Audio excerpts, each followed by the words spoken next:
Good evening.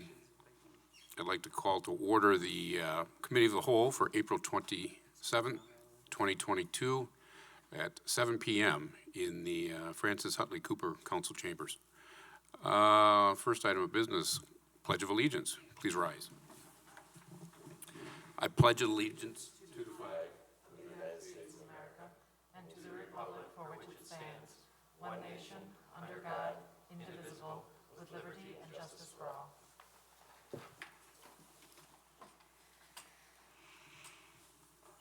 Okay, our next item on the agenda is approval of minutes, March 23rd, 2022. Yes, I'm sorry, I skipped right over it. Go ahead, thank you. Well, every now and then I'm on top of the agenda. So, roll call, Alder Allen, Alder Arata Frada. Yeah. Alder Gerhardt. Here. Alder Herbst is delayed. Alder Maldonado also is delayed. Mayor Richardson. Here. Alder Strassman. Here. Alder Udell. Here. Alder Wheeler. Here. You have a quorum. Very good, thank you. Now on to approval of minutes. The March 23rd, 2022 draft minutes. Do I have a motion? I move approval. Approval made by Alder Gerhardt. Discussion, questions? Do you want a second? Second. Second made by Alder Strassman. You've got me flustered there. Oh, good Lord. Discussion. All right. We'll vote on, there's no, hearing nothing, moving on to, since there is no discussion, those in favor signify by saying aye. Aye. The ayes have it, motion carries.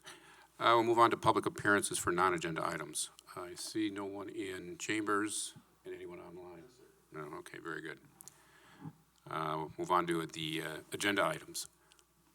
6A, transit update, and Andrew McFadden and Joe McHone will be presenting, and I will turn the floor over to Andrew and Jill. All right. Good evening, everybody. Can you hear me okay? So we're also joined by Sean, sorry, I keep calling him Seth, from Metro Transit. He is the service planner, and he'll be covering most of the network redesign updates for tonight. You know, be here as a resource because him and Mike Chickvala have been really the eyes and ears of that process from the Metro side. And but I will get it kicked off, and then I'll be covering, along with Jill, some complementary transit options. So.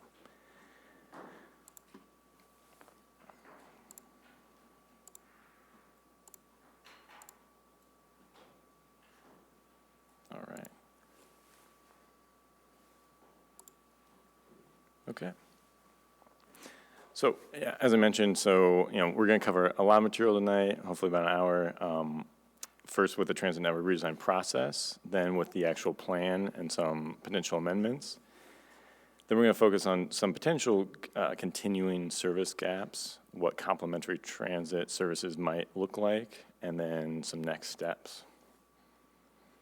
So this kind of outlines the process that we've been on for basically the last year, talking about network changes. So some initiation steps. So basically on the top, you can kind of see, outreach and discussion items, and then on the bottom is more administrative functions and plan, publish, and then also TTC asking for some amendments. So on the top, you can see. Starting in January, we had some discussions with Metro Transit. We released, both Metro and the City of Fitchburg released public transit surveys and held 2 public meetings. Then we had some more discussions. Metro published a choices report and a network alternatives report in spring and then summer of 2021. First looking at potential options between ridership and coverage, and then actually providing map alternatives for what kind of those extremes might look like. Then we had some discussions after that to talk about some specific routes. They published the draft plan here in January. TTC did provide some specific transit priority areas ahead of that to influence that. Then we had some additional outreach with a public meeting here in March, and then the TTC just recently asked for some amendments to be analyzed by Metro. And so that brings us to where we are today. The next steps, just kind of a preview, would be plan approval here in the next month. Then Metro would be approving the full plan for the whole region in June. And then it would actually be implemented next summer in 2023. So with that, I'm going to hand it over to Sean to talk a little bit more about the process of coming up with the initial maps and then the plan as it stands today with some amendments. Thank you. See if I can share my screen here.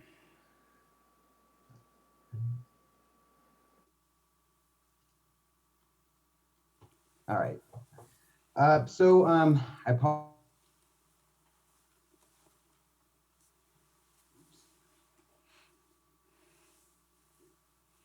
Check Bali, he was double booked.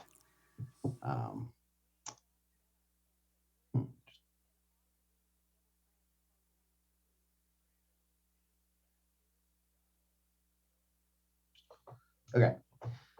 All right. So anyway, just gonna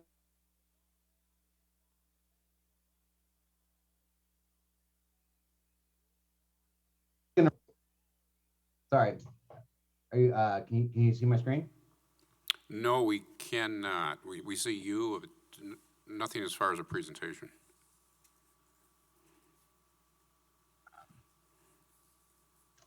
Browse with Zoom. That's fun. And Sean, I have your presentation if you'd like me to share it instead.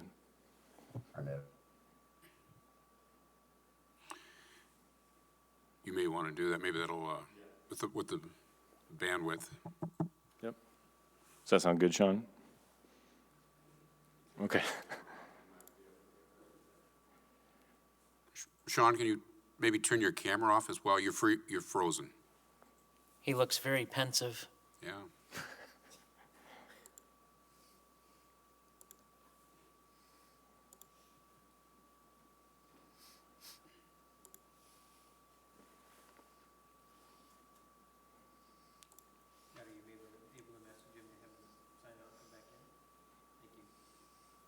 Sorry about that. Back here. I might have to use an older form because I'm having problems with that.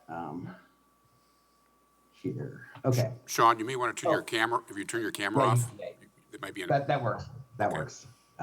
Yeah, just let me know when to advance slides. And I can. Okay. Yeah. Okay. Go ahead. Actually, this is nicer. Okay. So yeah, a little bit about the network redesign. One of the reasons why we're doing it, a couple different reasons, really. First of all, bus rapid transit is coming up soon. It's going to kind of fundamentally change the network, which would have driven some changes anyway.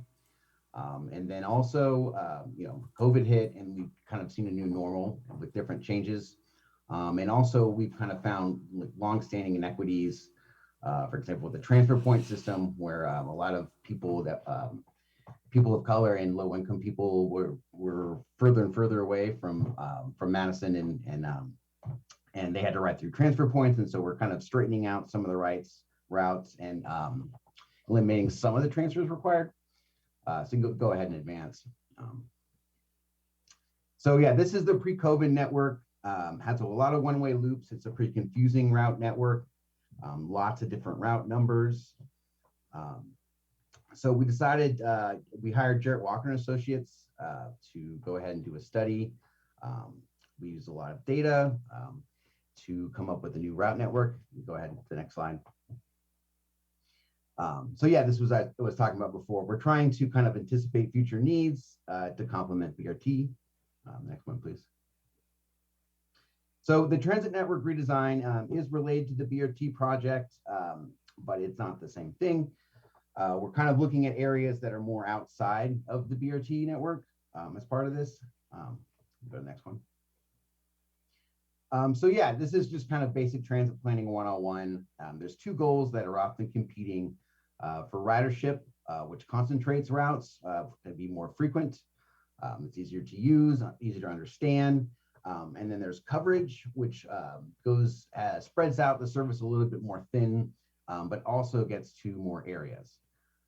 So if you can see, you can have one bus that, much like it does today, serve a stop every hour, or you can focus that service on less corridors and run more frequently. Next slide, please. So for the city of Madison's sake, this was the Transportation Policy and Planning Board. We had two options where we had like a ridership and coverage network. And so then we asked the planning board to give us direction on where they like to go. They kind of picked number 2 here, if you can see. So instead of the straight ridership map, we were directed to add some more coverage, but to have ridership mostly. And then we also have been working with the city of Fitchburg back and forth on this policy direction as well. Next slide, please. So this was the first map that we came out with the draft plan in January. So we've been getting, we got a lot of feedback early on, and ended up switching this plan based upon the direction we got from the planning board and other neighboring jurisdictions. Go to the next one, please. So the areas that we're focused on, and this is, we've used this for lots of different presentations, but we focus on, the southwest area, the north side, and kind of the southeast side. We've gotten a lot of feedback from. Next slide, please. So this is the next map that we came out with that we've been focusing our outreach on and getting feedback on. That being said, this route, we have several amendments, which I'll get into a little bit later. This is kind of the starting map. You go to the next slide. So this is the kind of the Fitchburg specific parts of that map that we'll be getting into a little bit later about the amendment process. So you can see that little yellow dotted line, that is the city boundaries. And so, the way, as many of you will know, we're not an RTA. We're not allowed to operate outside the city of Madison limits without an agreement. So in the Fitchburg case, we have a contract, and it's pretty specific on like like even down to the sides of the street of how much mileage is charged to the city of Fitchburg. So if there's changes to be made, we do have to change our contract. Our initial thoughts going into this process was to try to keep things revenue neutral. Of course, there's always requests for more transit service, but it's something that we'd have to work out with the city of Fitchburg. Go ahead to the next slide, please. So this is just a couple different examples of maybe some of the benefits that come out of the new system. The dark blue here is where the ridership is maintained for to get to within 45 minutes. So we thought that was a good measure of travel time. That's reasonable for people to get across town. So the lighter blue is areas that are new that you can be reached. So it shows part of the reason was the way how we calculate this was transfer penalties. So a lot of people, they took a bus and then they had to get to South Transfer Point. They might have missed that bus, and that adds a lot of unnecessary delay. So kind of the new system, since you don't have to transfer there, it's a little faster to get to different places. And it's kind of more designed of just running our buses really frequently and having a little bit more casual transfers. There will be some transfers, but they're not all designed to transfer at the South Transfer Point as of now. So next slide, please. So this was one of the access studies that we did. If you go to our website, you can kind of see a lot more slides on that if you want to see kind of where a lot of the data came from. So this shows the dark green areas are areas that are getting a lot more job access, and then the red dots are getting less job access. So this was all done, like I said before, with the original draft plan. So we have since kind of added some amendments, which once again I'll get to later, that have already kind of changed some of this stuff. None of them are kind of for sure they have to be voted in. But we're kind of addressing certain areas on this map that have been brought up to us, and we'll get into those soon. Next, please. Oh yeah, so this was provided to us by the city of Fitchburg. This shows the priority development areas and kind of what zoomed in what this would look like. So if you can see, there's kind of branches where you saw the red lines that will turn into different routes. For example, the D2 over there, that's a route that will eventually go to Monroe Street, and it's a branch of kind of the main D route. So that's one that we'll be talking about here soon. Then the H is a kind of a more of a radial route, not a radial, a crosstown route that will be every 30 minutes all the time, even nights and weekends. And that kind of replaces part of the 18 and 16. And then we have the B line there, which will be the bus rapid transit. So that's planned. So we won't have all the platforms and things, but we plan to kind of run the service as it will be when we implement this redesign. So there's some, people have asked a lot of questions, and I'm happy to answer those soon. The 75 route is not planned to change as part of this process. That's paid for by Epic. Verona has a deal with us to run that service. And then we have this Z line here, which is going to be a peak only route, much like the 75.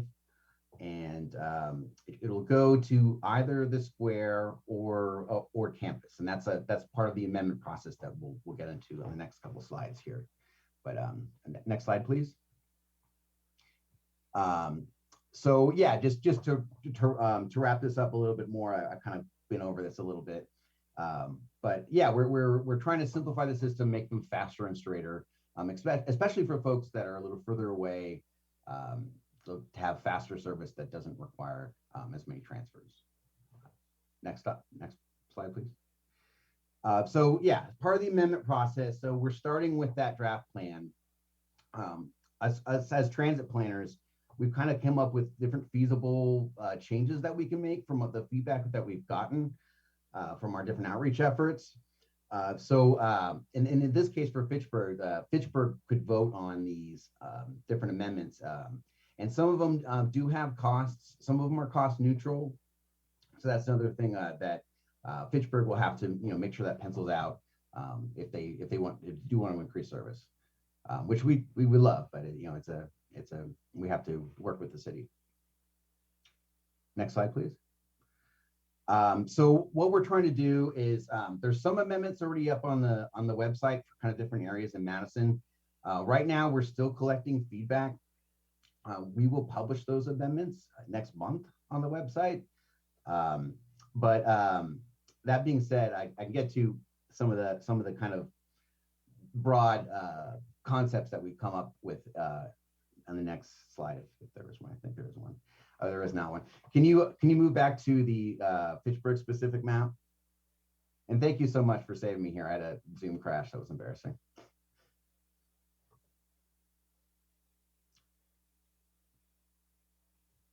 Just for, if I may, Sure. Sure, go ahead. I just want I emailed a link to the Fitchburg map to all the council members just now. So if you want to see it on your computer, it might be easier versus looking up on the screen. Thank you. Yeah, this is one of the only hybrid meetings that I've been to yet. So I apologize if this format doesn't work as well.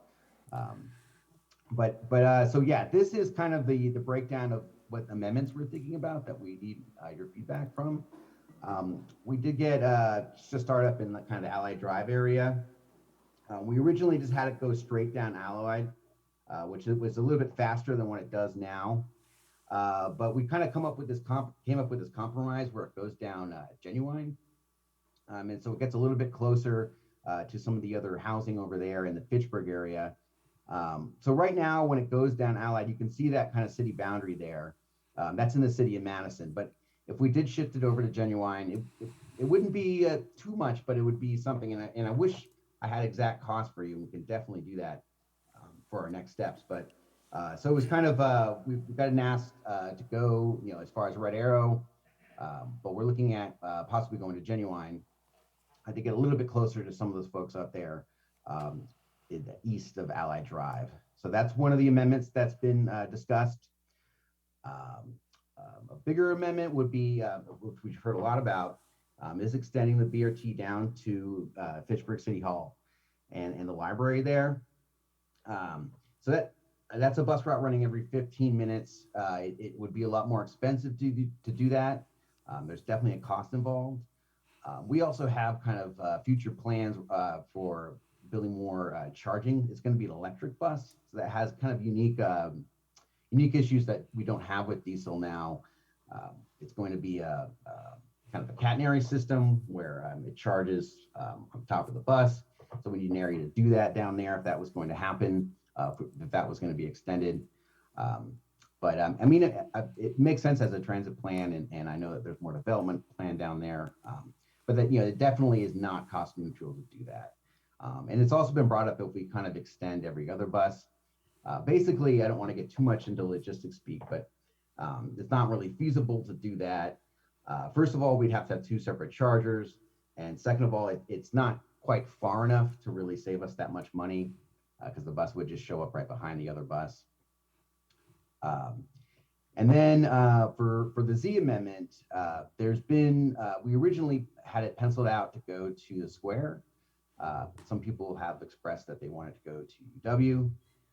That would be, I'd say, mostly revenue neutral. We'd have to double check that. But we have an idea too of having it go down Broome and Bassett on the way there, so it gets kind of close to the square. So that's one of the ideas that we've had. I'm not sure how popular that would be because it doesn't quite get to the square. We often have these compromises in transit where if we go right down the middle, it's like what I always say, it's like if you compromise between a window seat and an aisle seat, sometimes you get the middle seat. So we, there's the B line goes up to most of campus, so there's a little bit of overlap there with the Z going to the campus as well. But it's definitely up to you, and I'm definitely here for questions. If you have any questions about these amendments, they're not quite, they're a little bit sketchy right now, but that's exactly why we have this outreach, and that's why we're here to hear your feedback and comments and questions. So I just want to make myself available. Just to jump in and let you guys kind of know where some of these came from, the TTC did recommend these based upon feedback they heard and staff heard at both from the transit survey and from the public meeting. And so at the last TTC meeting a week and a half ago, we there was kind of an informal action to direct Metro to price these out. And so they have some initial numbers on that, and that's what Sean was talking about, that is a slight cost, maybe 500 hours for the D2 amendment up in Belmar, something like an order of magnitude more than that, like 5,800 hours for the B line, so that's a pretty considerable cost. And then the Z line potentially cost neutral, but they're still waiting on that. So that gives you kind of an order of magnitude, like Sean said, next month we'll know more, and that'll be embedded in the transit plan for you guys to review. And I guess that's what my question was to Alder Gerhart. I was curious as to the process and how did those amendments come forth? And so you put them forth after conversation with transit. Yeah, exactly. The Transit Commission asked for these to be at least analyzed. So, okay. But yeah, as far as their actual adoption, that would definitely be a council decision. Sure. Embedded in the transit plan. And is there a close date on that, or a date for them to close, that you're no longer accepting amendments, or maybe Sean can answer that? I got the impression that they would be published or presented next month. I thought I heard that somewhere. Yeah. So it's a little bit different because we have a different timeline for adoption for the city of Madison. So I was talking about that with Andrew, and he was saying that you have your next meeting next month. So it's I'm not exactly familiar with the Fitchburg process because I've only lived in Madison for 6 months, so I'm kind of learning about how the processes work here. I mean, this is the kind of thing where since we have a different kind of relationship where it's a contract, if you're really serious about doing these, there's no reason we can't look into them right now. Sure. I have a couple questions. The north-south bus rapid transit. Now, the last I knew or had heard, that would not be implemented until 2027. Is that about the time range, So- or can you speak to that? Yeah, it's a little bit confusing. So, like for example, East West, that they've done a whole official process for that to get funding from the federal government. We're building platforms. There's construction contracts going out. The city of Madison alders voted on a locally preferred alternative. It's a much more official process way further down. That being said, we're actually going to run the service plan for North-South BRT with the buses just running curbside. Mm-hmm. So they'll be running curbside with the actual service every 15 minutes, up and down that portion of Fish Hatchery, up through Park, up to the north side. So they have to be those 60-foot BRT buses because they'll eventually hit East Washington, which will have center platform. So it's a little confusing. They will be running center platform on East Washington, but down further south. The 2027 date is when we hope to open up all the full BRT features with platforms and just more infrastructure, I'd say. Sure. But the actual service, the planned service for 2027, I'd say we're planning to start in next summer. Okay. I have another question. But before I go ahead, Alder Allen. Yeah, I've got a couple of questions. The Route G and Route H and Route D2. These all are saying that it's a 30-minute midday service level. Will those routes be running at other times besides just midday? So the way how it works since we've moved away from transfer points, those crosstown routes, they have to be running 30 minutes all the time. That's weekends, nights, everything. Otherwise, it's too hard to make connections to other routes. For Route D2, it would go down to hourly later at night and weekends. We're looking at some possibilities where we might be able to supplement that, but that's currently what's in the draft plan. All right, and then this Route Z, that says rush hour only. So is that route only going to be operating in the morning and in the evening, and that's it? Yes, it'll be every 30 minutes. That's what the draft plan is too. If you'd like to look into that, that's something we could do. But in the draft plan, we have that running every 30 minutes. It'd be two-way, but yes, it would be only peak only. I have an additional question. On the electric buses, you touched on it. I know Racine and I think Wausau, they're really moving forward with electric buses. But I got the impression that Madison was somewhat slower in moving forward, and some of that has to do with the battery charging, especially with winter conditions. And can you address electric buses? Well, yeah. I mean, the technology's come a long way. I mean, right now they give us a little bit more operating challenges than a diesel bus.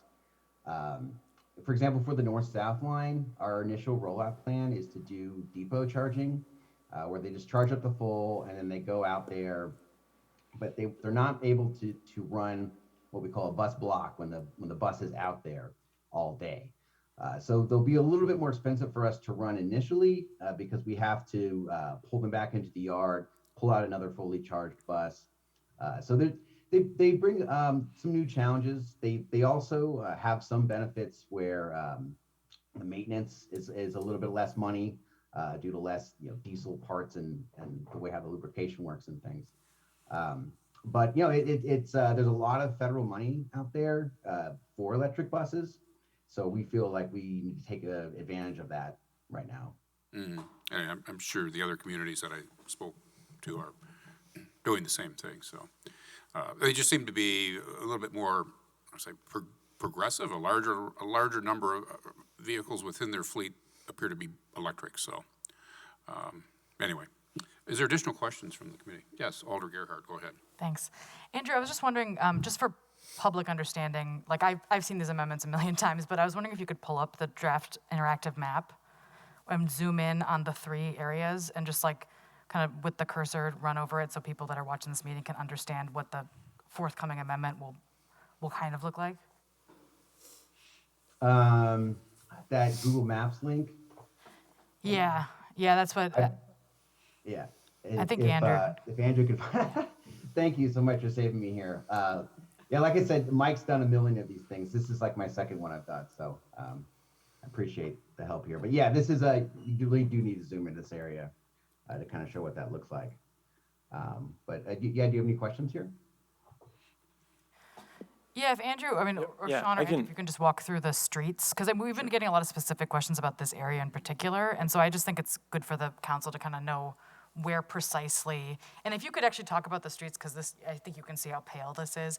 I did send you this draft map, and if you guys want to zoom in yourself, but I just think it's better for public understanding if we can talk through it. I'll try to put the dark gray on so you can see that a little bit Oh, better. there you go.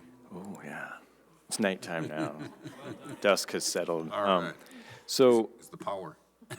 yeah, I can just quickly run this, and Sean, so please feel free to jump in. But so the draft plan included this route that Sean described, was going down, up and down Allied within the city of Madison in that portion. This amendment would bring it down Red Arrow and then over on Genuine and then continue on Allied. So it's just a small detour, but that small detour would give access to folks further in the Belmar neighborhood. And just to throw on the existing routes, so current service does a loop, there's the 18, does a loop, and so the whole neighborhood really gets some access currently. And so this area, kind of on the eastern portion, the mid Belmar, would lose service under the plan or lose close walking distance service. So this amendment would, that would shift down and kind of bisect that area, would give a little bit more walking distance service to folks. So that would be the main amendment there. And, there are some implications because that instead of being in Madison for a portion, it would dip into Fitchburg there.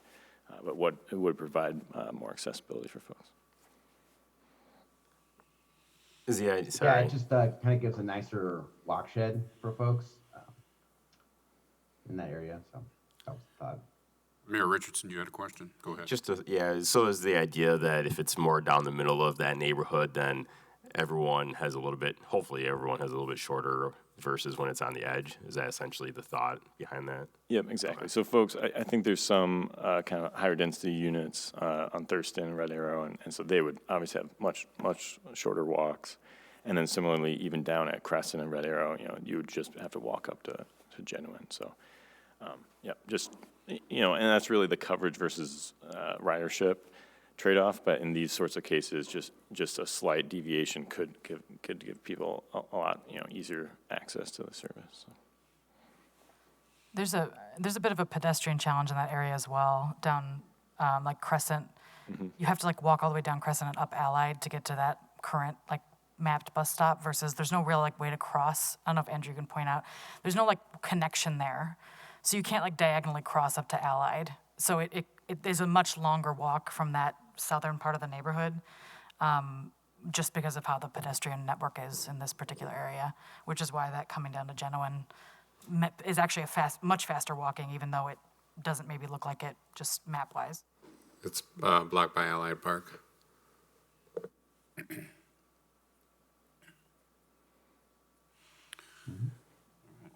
Any additional questions on those that are on Zoom? Okay, you're back. I don't know if there's any questions. Alder Rutherfrada? Okay. All right, we have no additional questions for Sean at this point. Okay. Would you like to? Sure. Well, thank you, Sean. I think, if you want to stick around, you can, but I think we're going to be diving into complementary transit now. So. Thank you very much, Sean. Thank you. Yeah. Turn the floor back over to Andrew then. Thank you.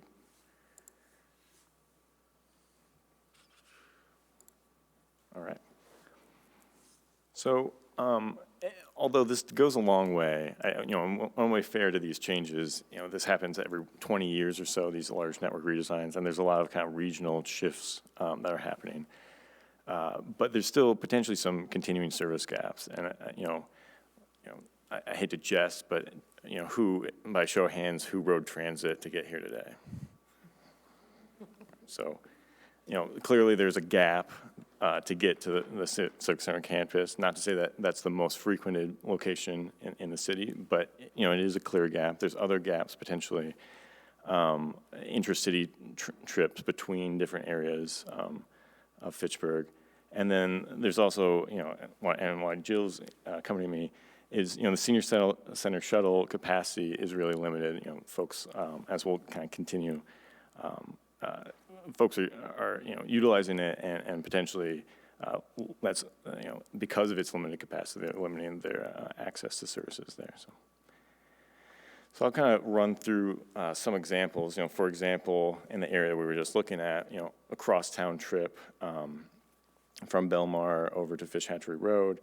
How would a resident who doesn't drive make this trip? And certainly there's could be an option to get up to whereas now the 18, and in the future the H, but that's a lot of walking potentially.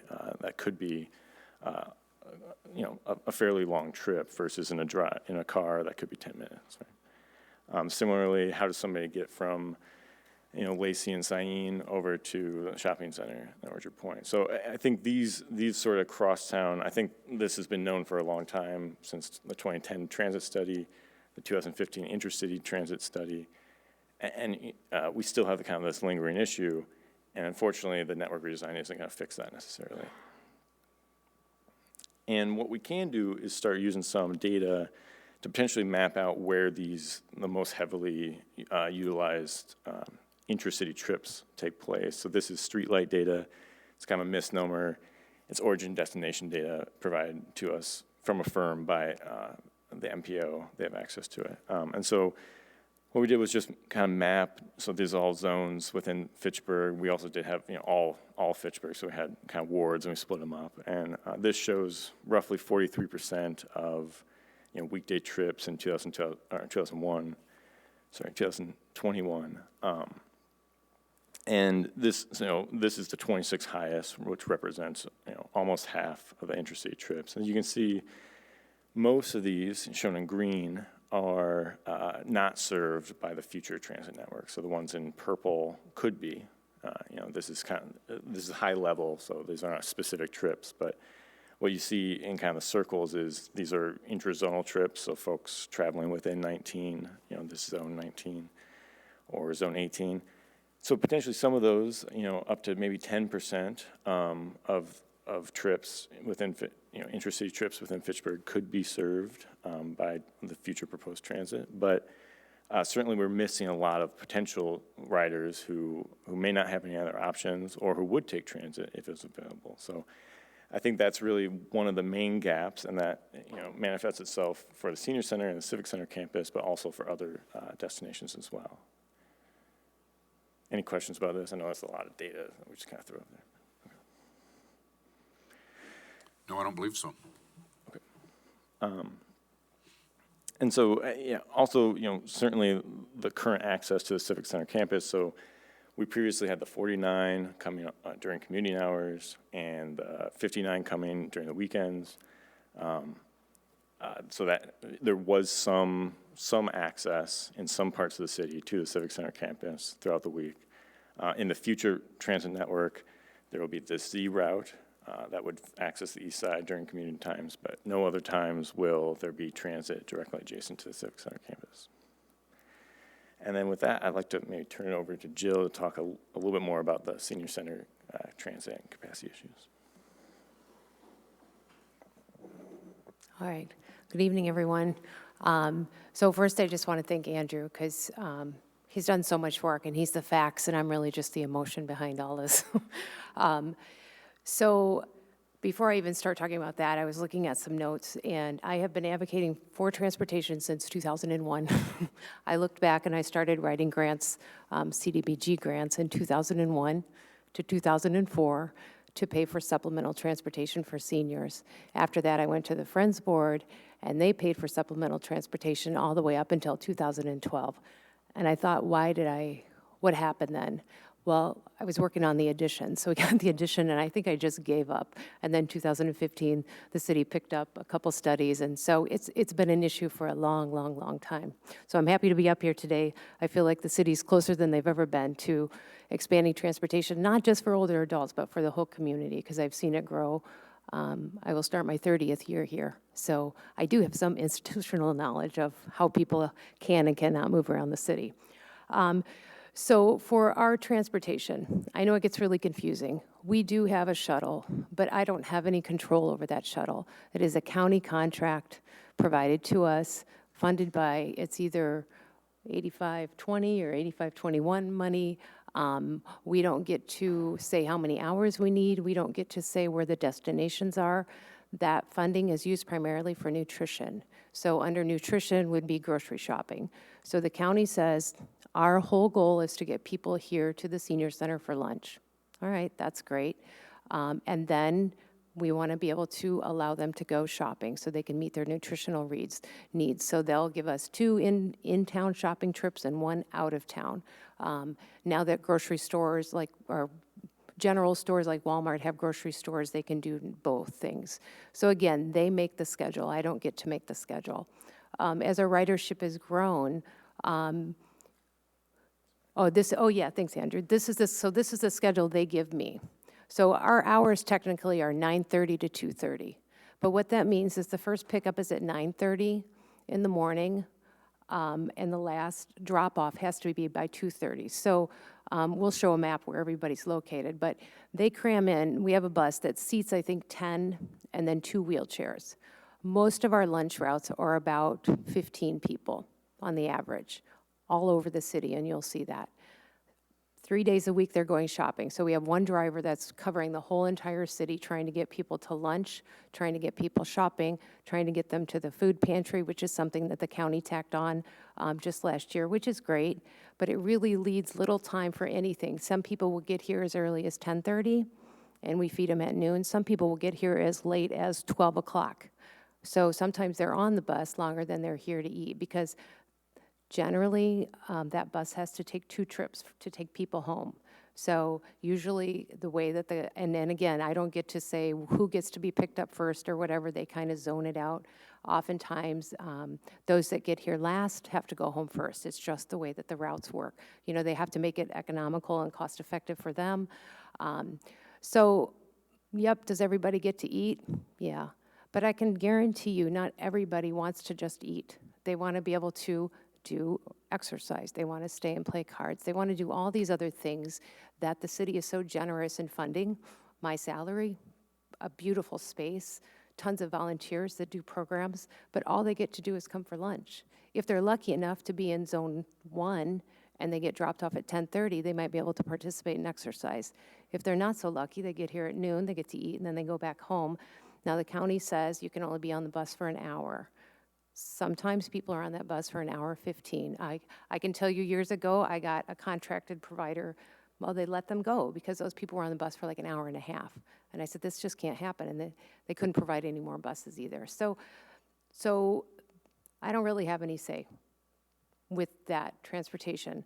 But I think my plea now is really and truly, this isn't just for seniors anymore. And I don't, the word seniors just invokes, maybe somebody who's low income and can't drive, for whatever reason. But that's not who we transport anymore. We have younger volunteers that ride their bikes and then they stop riding and they don't want to have to wait for a bus to come and volunteer. We just had a volunteer who lives at the High Line who stopped volunteering because he had to go home at 12:30. He couldn't help in the kitchen. He had to leave all the time. We had to push him out the door.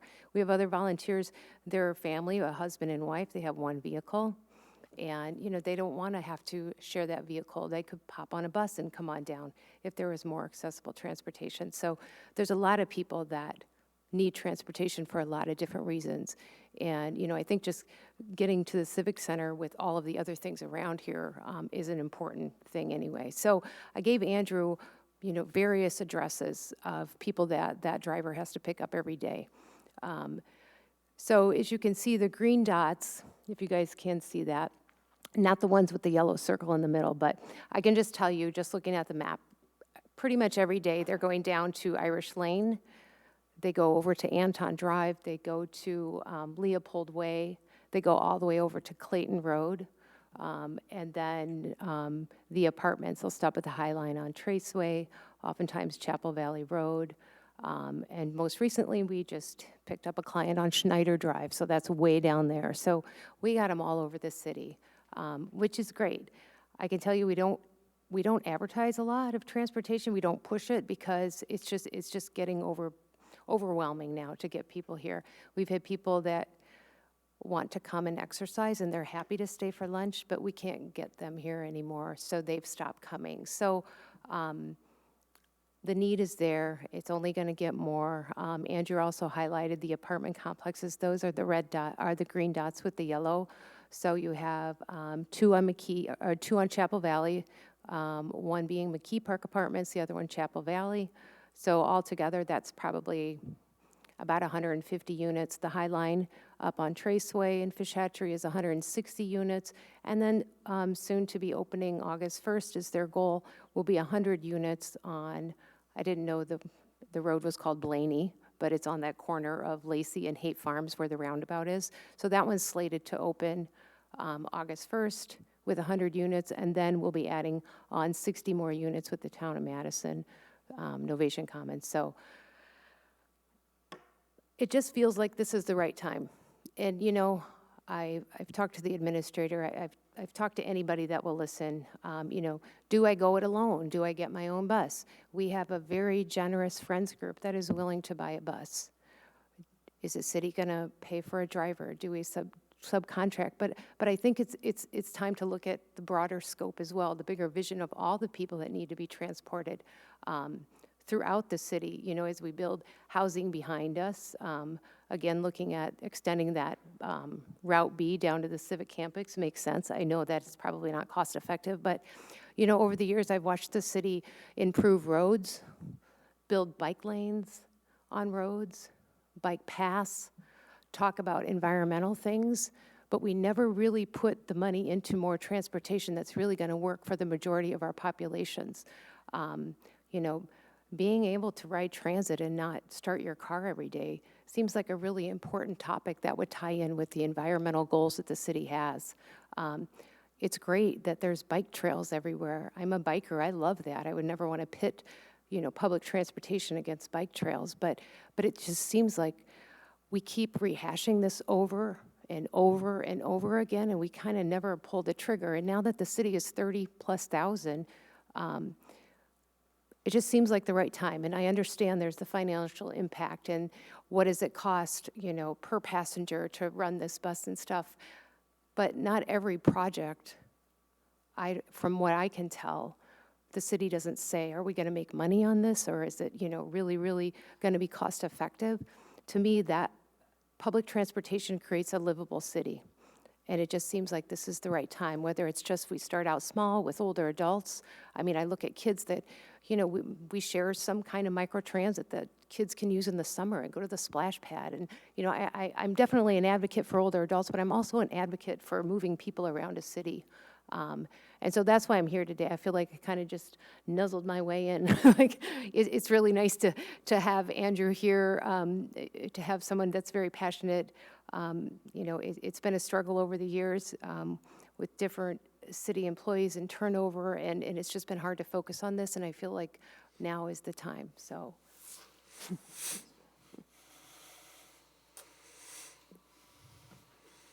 Yeah, so thanks, Joe. We have several questions before we move forward. Okay, sorry. yeah. Alder Allen. Yeah. And hi, Jill. Hi, Jay. You and I have had discussions about this over the years, and I as the city has inexplicably continued to put city resources at this very corner, it's not providing any infrastructure to support what's here.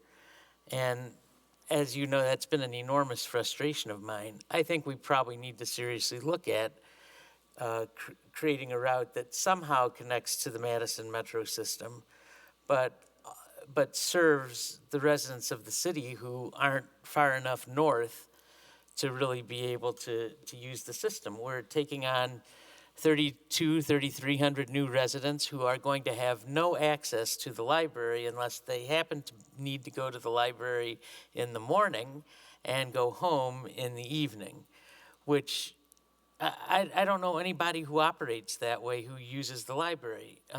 We have children who live in some of the most densely populated areas of the city who have zero access to the library, and this particular proposal doesn't do anything to make that situation better. In fact, it makes it worse.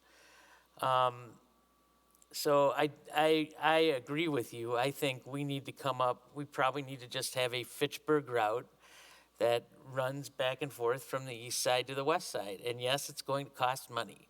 But you know what? We are a grown-up city, supposedly, and it's time to start investing in our population and trying to provide the quality of life here that we claim we want to have for the residents. Alder Wheeler. Do you know the cost to the county for providing transportation? Fitchburg? I do.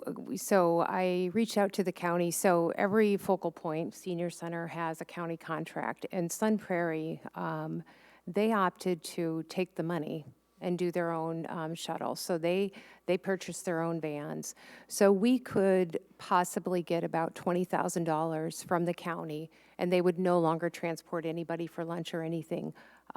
You know, it's something to consider. I've gone back and forth because the problem with that is, everybody wants, I really don't know, to tell you the truth. I go back and forth. If we get rid of the county bus, then for sure the demand is going to be a lot higher on this if you're talking about picking up, at our highest, I think, maybe last month it was 17 people across the city. So that's just putting that on a new contract.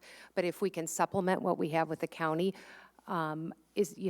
maybe we forego taking that money. I'm not really sure. It's something to be looked at. It's something the county is open to. Sun Prairie does it. But their city also has a shared ride taxi that a lot of their older adults rely on. And then Sun Prairie complements that by, they bought buses with 5310 grant money, and they also use that for operating. And you mentioned microtransit, which, that whole shared mobility type systems.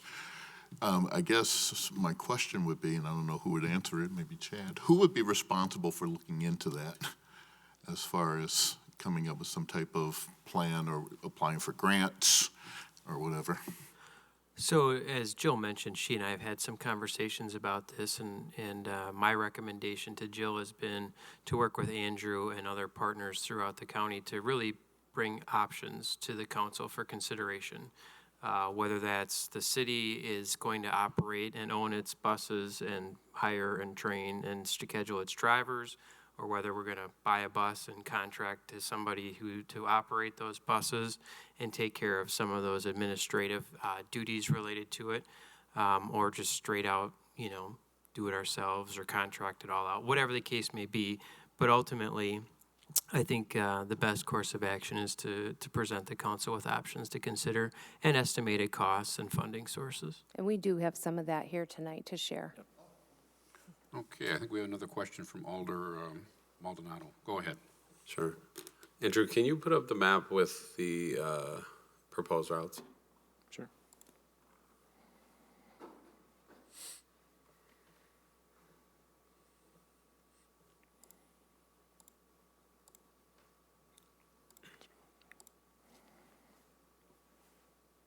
Does that look okay? Yeah, so when you met with us, myself and Alder Gerhardt, you were showing us Route Z.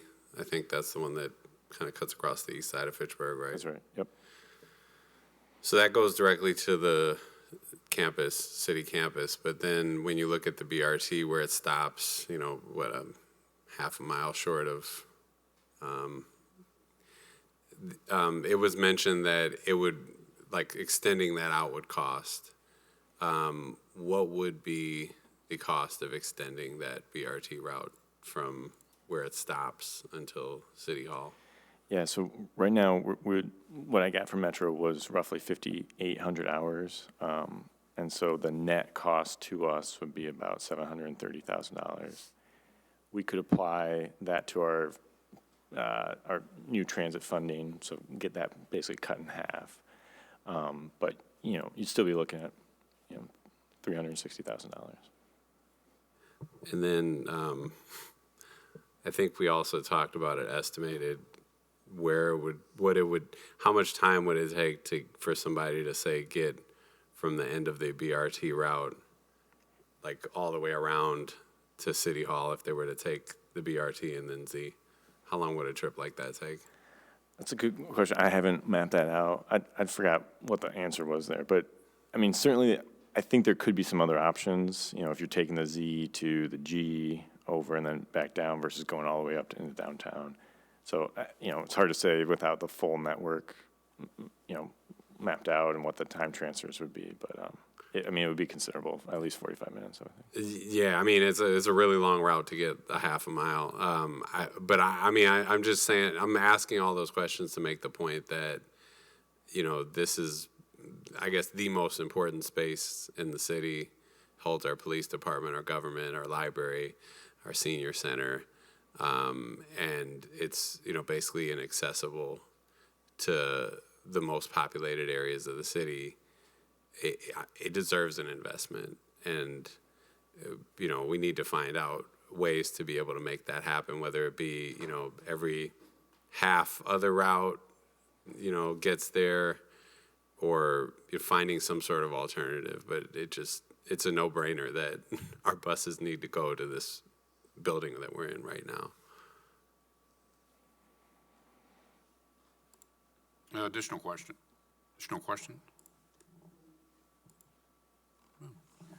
Andrew, the floor is yours.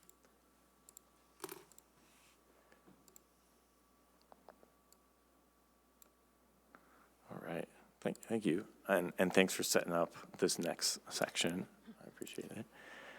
So I cannot do the retrospective that Jill can, but I'd like to at least talk a little bit about some of these options and some of the history behind them. So there's two main options to help close these gaps. A dedicated Civic Center shuttle was mainly what we've been talking about so far, but also flexible transit. That could be microtransit. Microtransit is basically a shared ride taxi with an app. It kind of brings it forward, makes it a little bit more accessible to more people. But at the end of the day, you're talking about demand responsive transit. You're talking about shuttles that get rides and they're shared rides. You go pick somebody up and then you take them back. But there's a lot of other flexible transit options that I'll go through a little bit later. And so some of the past efforts on these, I'm relatively new at the city, but just in reading our documents, this was identified as a problem back in 2010, and I'm sure it was a problem before that. That plan identified at least 3 goals that were related to this. So extending a route down Fish Hatchery Road to the Civic Center, developing an east-west bus, and then investigating a flexible shared ride taxi system. So lots of other jurisdictions have those, Stoughton, Sun Prairie. So I think that we've kind of learned from other cities that potentially there could be a demand for that. And then we did actually, create a 2015 intercity transit feasibility study to look at what those options might be. They identified a few options, and then we actually did a pilot. And so I'll just dive into that.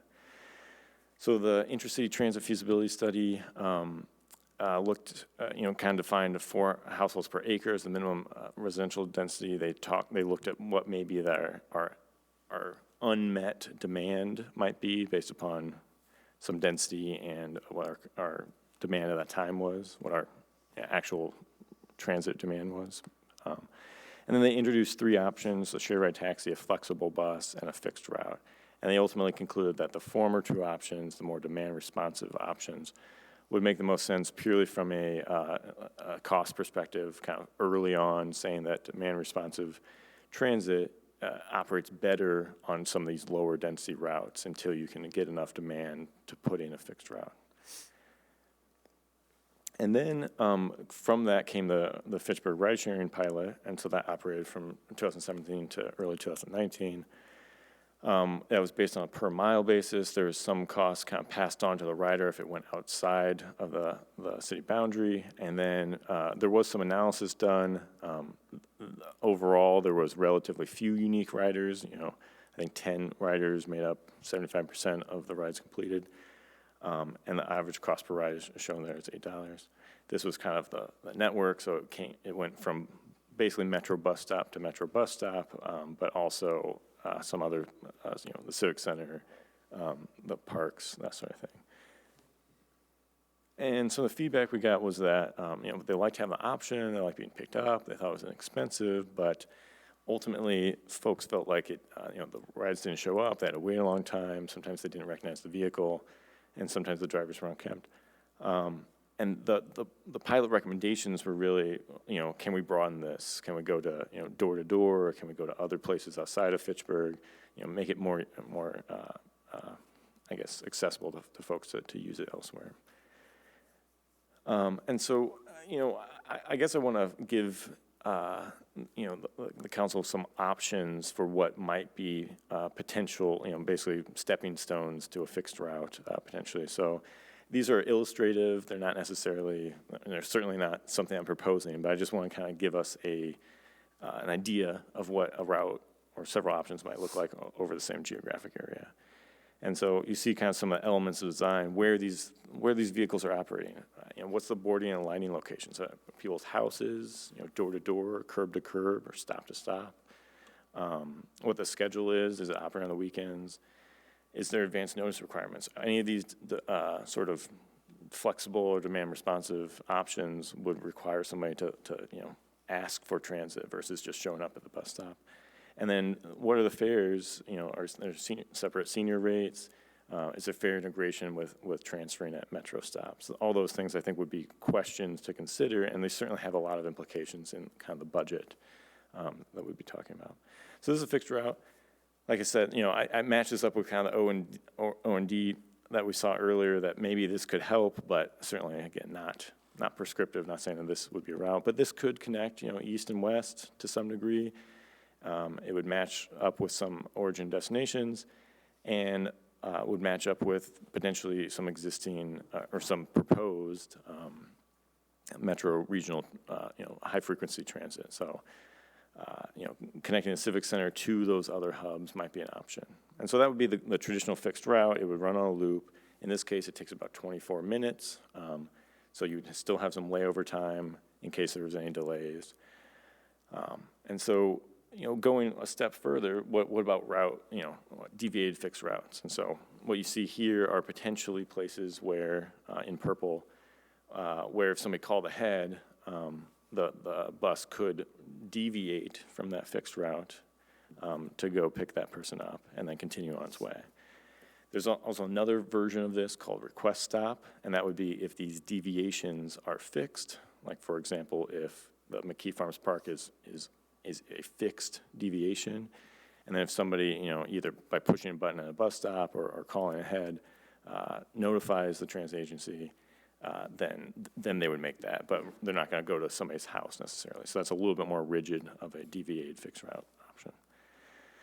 There's a flexible route, so that would be basically a fixed route in between an origin and a destination generally, but then at the origin and destination, maybe it's more disaggregated, that in, around the Civic Center, there could be options for somebody calling ahead and getting picked up, curb to curb, but then they'd be dropped off. So this could be an option as well. There's point deviated transit, which basically is just a timetable. We're basically saying that, the dots on the map, the transit would be at those places at a given time, but everything else is kind of left flexible, that you could swing over somewhere else and then come back. So we're kind of, as you can see, more and more flexible, and then to a point where you're getting demand responsive. So this would be fully flexible. You're either going to people's houses, or you're potentially similar to what the previous pilot was setting up bus stops, bus locations that people could go to and kind of aggregate at, but they're much more frequent, much more disaggregated in the community, much more accessible to different places than what a fixed route might be.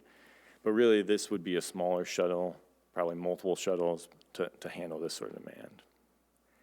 And then, of course, there's a Civic Center shuttle that, could have very set destinations like the Civic Center, transfer points, nutrition centers, grocery stores, pharmacies, that, you basically have this service be the common, a fixed set of destinations, and then the origins vary based upon demand and based on when people call in. So this could be kind of a model that might make sense both by giving seniors access to the senior center, but also, residents access to the library, access to jobs at these centers and transit points, and also nutrition. So this is kind of overall, there's a lot of text on this. I won't expect you, I'll send this afterwards, but it goes through some pros and cons. And the main, I think when I first heard of deviated fixed route or any flexible transit, I thought this is amazing. This is the next big thing. Microtransit is often billed as, the savior of transit, because it does sound very attractive that, you're able to have vehicles only go to places where people want to go. You're getting there faster. You're in, a smaller vehicle with less people. The issue is, although there's probably a lot lower cost per hour, you're probably getting a lot less passengers in the vehicle. So you're probably paying more per passenger. And so there's kind of a cost associated with that. And basically, as you go from the bottom to the top, we're going from a lower demand that's potentially, a lower density where we don't have a whole lot of demand at a given time, to, higher demand like a fixed route can handle, because it's going on the same route all the time. It's a larger vehicle. People can utilize that, whereas a small shuttle can't. And I think, as I've heard from places like Sun Prairie, who have shared ride taxi systems, that's maybe the fatal flaw of these, as their popularity actually kind of ruins their success, because people want to use it. It's a great service, but then they can't throw enough shuttles at it to actually have it be a reasonable service, and people end up waiting longer than they want to, and then become disinterested and stop using it. So I guess I use this as a kind of stepping stone of, there's potentially lower hanging fruit that you could try out and then graduate as you get more demand, as you have these more disaggregated origins and destinations, and you're serving that, you could potentially replace those with higher levels of transit up to fixed route. And so, I'll just kind of reiterate some of these elements of service design. So we did start to spec out some of this, basically three main options, looking at fares, looking at, service costs. But there's just a lot of parameters that you could tweak. And so we didn't kind of narrow it down quite yet. But our general staff recommendation is to start small. And that's either with a Civic Center shuttle, kind of a limited scope of destinations to potentially eliminate a huge demand from the population that might be using it. So folks who want to get to the senior center, to nutrition locations, to metro transit hubs, or doing a smaller geographic area and then growing from there. But I think the concern I would have about starting a full-scale city, intercity, demand responsive shared ride taxi would be, you have to start with a lot of shuttles, a lot of vehicles to actually serve that demand, because you're going to have peak demands in the morning, in the evening. You might have 10 people wanting a trip at those peak times. And if you don't have 10 buses, people are going to end up waiting a long time. So kind of starting small and growing to kind of keep those expectations lower, either you kind of can cut it a number of different ways, either geographically or by trip purpose.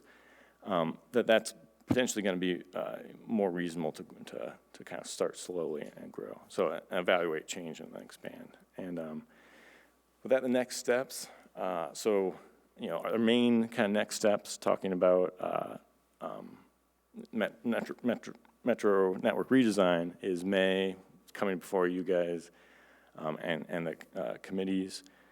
But then as far as this complementary transit, we I've researched a bit, and I think you have seen kind of some of the options, and certainly have some back of the napkins based upon costs in our region and across the state.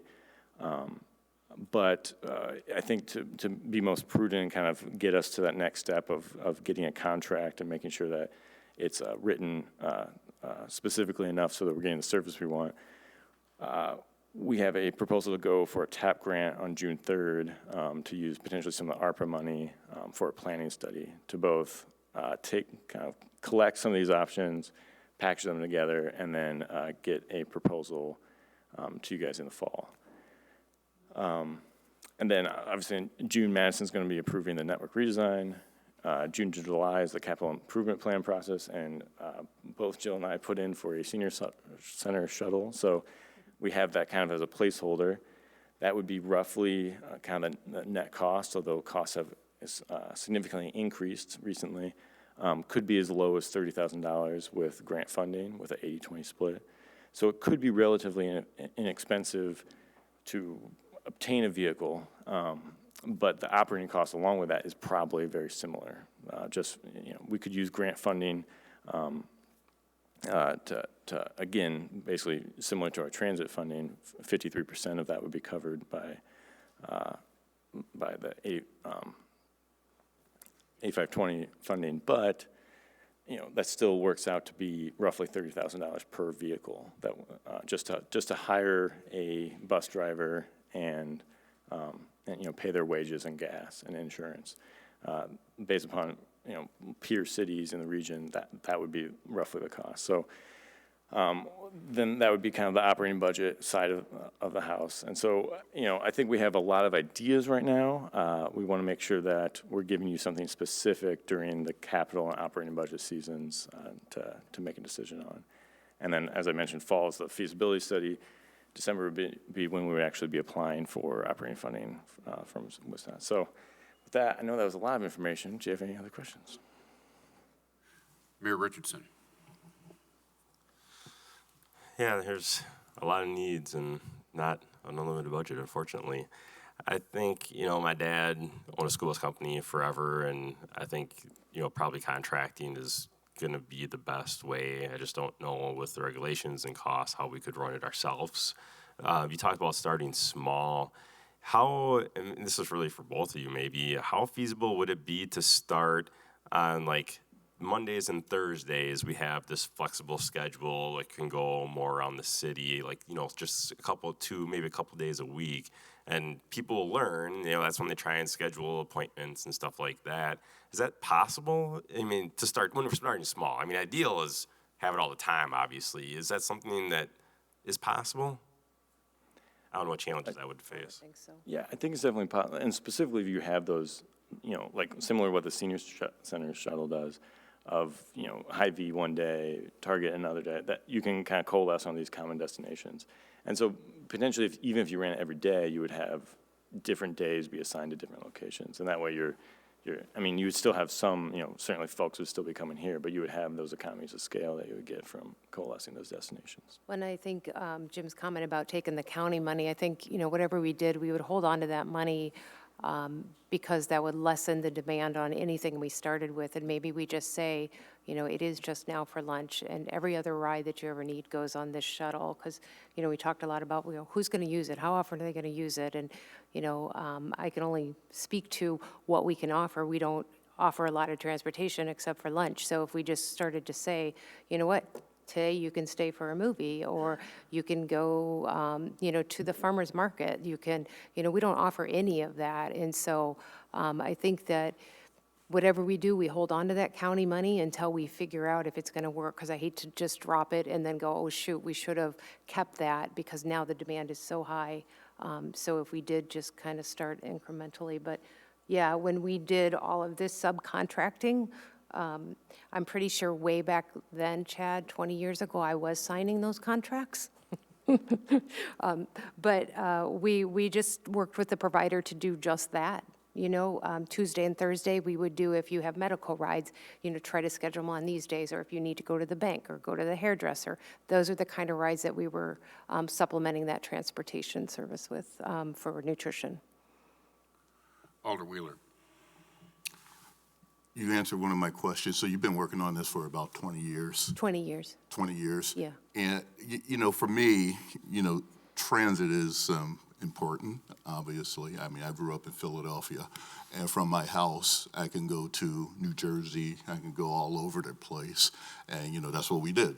I mean, because we only had, one car, two cars, but, us kids wanted to go places. And that's how we did it, was by bus. But, one of my things is that, Fitchburg is still a growing city. And, I had this conversation with some people that sometimes it feels like we're still in town mode, and we're not recognizing that we have some needs infrastructurally, as far as transit, as far as personnel. I mean, these are big lifts.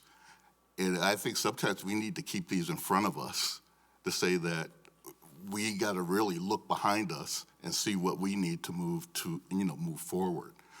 And that means looking at our budget, because we can, like the mayor said, we can't do everything. And when you're looking at personnel costs, I mean, that's huge. That is huge, and it goes against our operating budget. And, we have plans, from way back when, and it seems like these plans aren't kept in front of us so that we look to the future and grow appropriately as a city.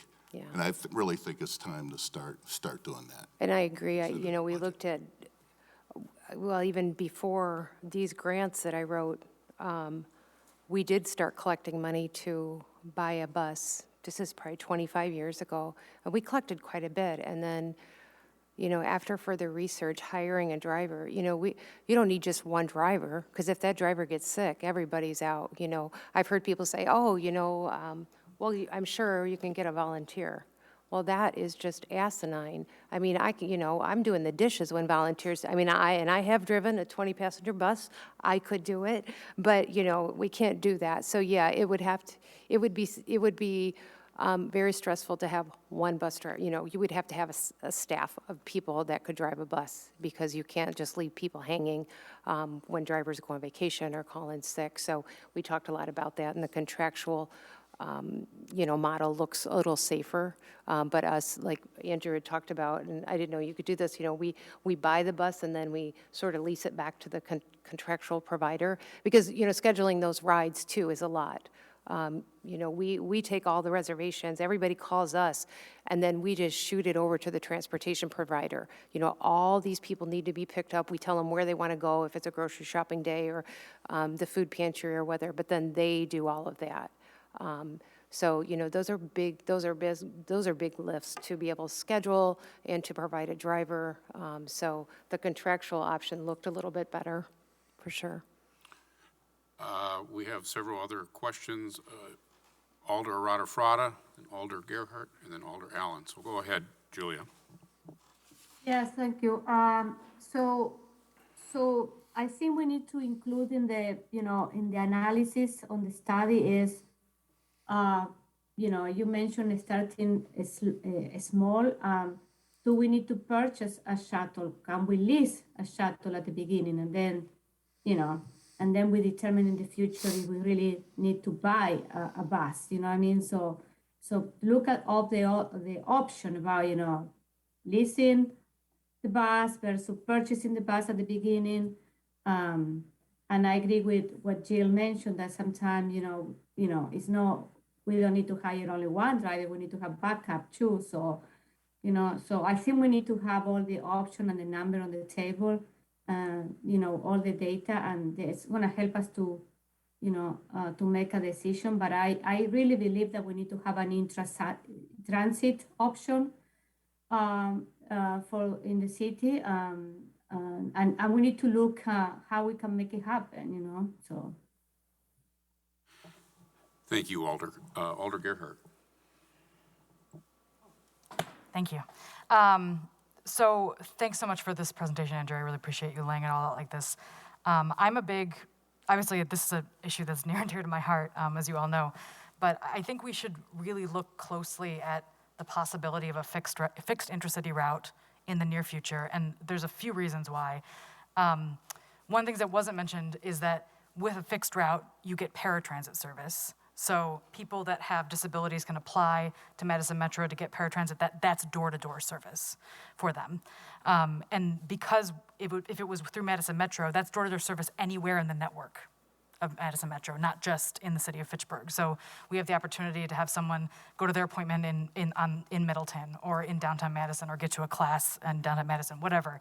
That paratransit really opens it up, and I think would really serve what the senior center needs in a lot of ways. Not to mention the fact that there's always buses that are ADA compliant, that are easier for people with limited mobility to be able to get on and off, which would be difficult for us as a one-off to provide that type of level of service. And on top of that, I think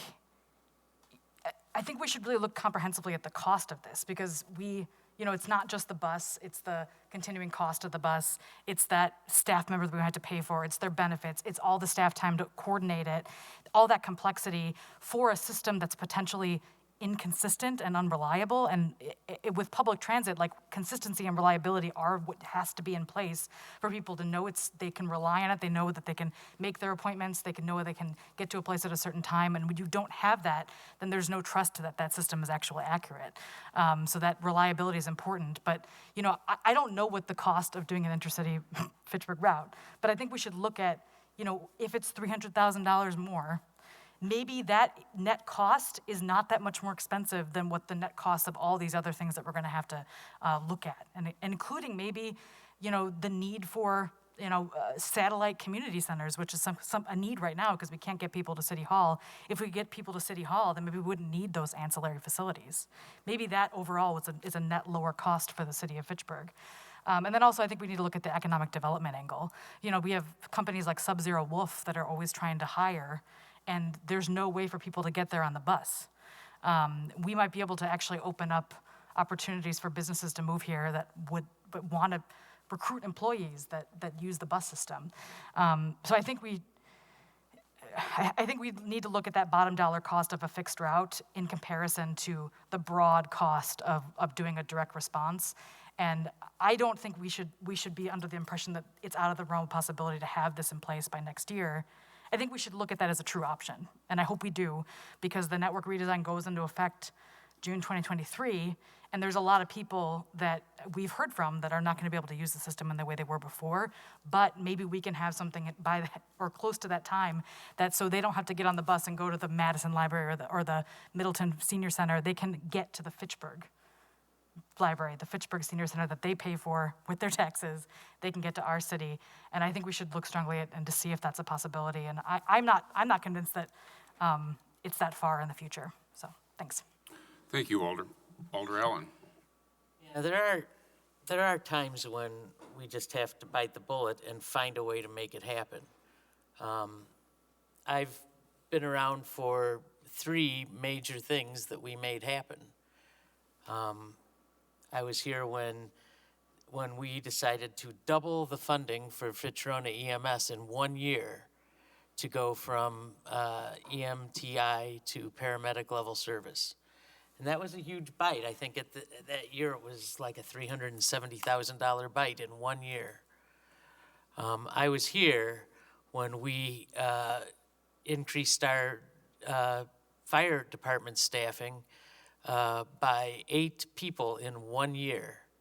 And that increased the fire department budget, I believe it was about $600,000 in 1 year, so that we could be sure, because we were running out of paid on-call people, so we could be sure that we had 4 people to send an engine out whenever a call came in. And I was here when we increased our annual operating budget by $1.8 million in 1 year when we opened the library. So there are times when you just have to find a way to make a big expenditure happen that is going to be an ongoing expenditure. I don't expect that we're going to have a bus route for 1 year and then be done with it. I expect it's going to be like all these other things. We're going to have to figure it out and find a way. Now, I think the mayor's point and what Jill also said about going with a contractual route, with a contractual option is probably the best way to do it to start out. Because it's not just if a driver gets sick, what happens if the bus gets sick? I mean, you know, you got to have backups, and you know, we're just not going to have that at this point in time. You know, the fire department's got extra vehicles. Our police department has extra vehicles. Even I think Public Works has extra vehicles, and Parks Department does. But those are much, much, much bigger departments with a lot more staffing than we're talking about for one route. So I think we should explore. I mean, there's a lot of even if it's not Madison Metro, and I think Gabriella's point about Madison Metro getting the paratransit option is a good one. But even if it's not Madison Metro, even if we have to start with one of the other bus companies and forego that just to make it so we can maybe that's the way we phase it in. There's a lot of bus companies out there that would love to be running another route now because, you know, they still don't have routes bounce back from the pandemic. So I think there may be options for us. I don't know if we can do it in 2023, but we definitely better be thinking about 2024 for sure. Well, and I'm encouraging Andrew to share some figures that he pulled together, because I think, you know, they're not exact, but they're going to give you an idea of what a contractual option would look like with different different number of buses. Yeah, so, you know, I think what this shows is we put some thought into what options, you know, what parameters we might change. And what you see in green is, you know, things that we can alter. So, you know, certainly the main name of the game is cost per hour, service hours, riders, and fare costs. And those are kind of the big ticket items. And, you know, how long do we want to do weekend service? You know, all those things, I think, play into it. And I think, you know, we have three particular options here. We don't have the fixed route. We could certainly do that. That does come with a little bit more specificity about exactly where that route's going. But you can kind of see, you know, in yellow at the local share, this is operating dollars. So for a, you know, 8 to 4, 8 to 5 shuttle for the senior center, that's where that $30,000 came from. And that's based upon, you know, a Sun Prairie type rate, $35 an hour for their shared ride taxis. That would be, we would buy the bus. A third party would operate that. That would be roughly the cost that we might pay. A small shuttle microtransit might be $35. You know, there are companies out there like the True Microtransit with the app. It's kind of a turnkey solution. The Vias of the world, that might be more like a $60 an hour. You know, might be double that. And then unfortunately, you know, from a, you know, you're getting, if we have enough demand to justify a fixed route, then we're, you know, getting up in the $125 an hour, which is what the Metro Transit rate is. And if you have that demand, then certainly divided over those passengers, you're getting a good value. But it is considerably higher per hour than some of these other options. So, but we can definitely price those out. Great, thank you. We are a half hour past the hour. So Mayor Richardson, you had one comment. We'll wrap things up, and then because we have another hour and a half to 2 hours worth of. Yeah. I'll just go quick. A few different things. I think one, just provide some perspective. You know, the Oregon School District where I work, and it's a little different because they need bus drivers just for a couple hours in the morning and night, but they can't find people to drive bus. It's a struggle. They have staff who drive kids to school, then work at school all day, and then drive kids home. So they're essentially doing two different jobs. And my guess is if this is truly a bus and not just like a big van, you need special license for that. You can't just have Jill when she feels like it getting behind the wheel. And that adds complexity. And I think there's like testing and licensing and all that stuff, which is why I think it just speaks to the need to contract out. I think, you know, one of the things I thought would be cool that I've thought about for a while is if we do something special, you know, we might even be able to do special routes like on election day and have specific routes going to poll places, because I think that might be a great option to include as well. But you know, I think you talked about the cost a little bit, and there's a lot of things we need to do and would like to do. And one of the things to think about is where does this fit in priorities? And because they've been talked about a lot, you know, you talk about Hub Phase 2 in the teen center versus this, because they're all going to cost a lot of money. And we also have staff that are working 60-plus hours a week. They're answering emails at 2 in the morning right now. There's a lot of needs, and so I do think this is, you know, one of the highest priorities. But there are, unfortunately, we're limited on what we can do for raising taxes by the legislature. So, you know, I think that's one thing to think in your head already about and start thinking about as we get through the budget is, what's your number one priority? And that might be the only thing we can do this year. Even though there's 5 things that we want to be doing and probably should be doing, we can't do them all. And might not be able to do more than 1 or 2 in the next 5 years. So. Thank you, Mayor. I'd like to thank Andrew McFadden and Joe McHone for the presentation. It's been Thank you, great everybody. information. Thank you very much. Yeah. We will move on to our next topic, which is 6B, North Fish Hatchery Road Hub, Phase 1, Final Design Update Discussion. Wade Thompson and Scott Endel will be presenting, and both of you have the floor.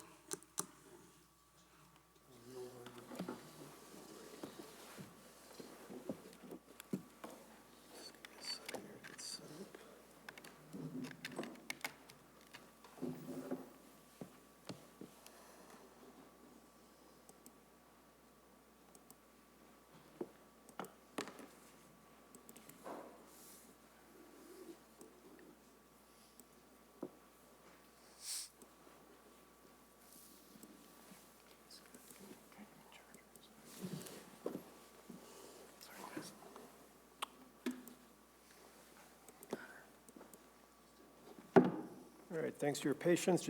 Let me get loaded up here.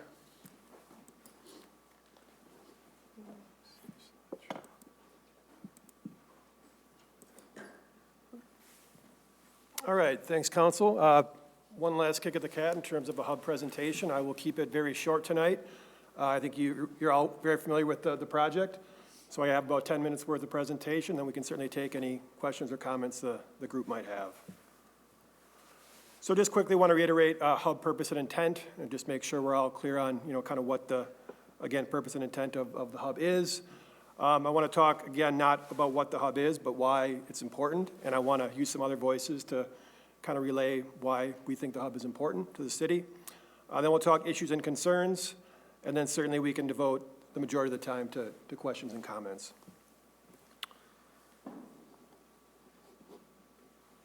So again, I know, you know, in earlier discussions, there was kind of some thought about, you know, this is a non-traditional park. And that's certainly correct. You know, I would call it an urban park designed for intensive and integrated uses. And I highlighted social gathering because I think at the core of the hub's purpose and intent, it really is about those social gathering elements.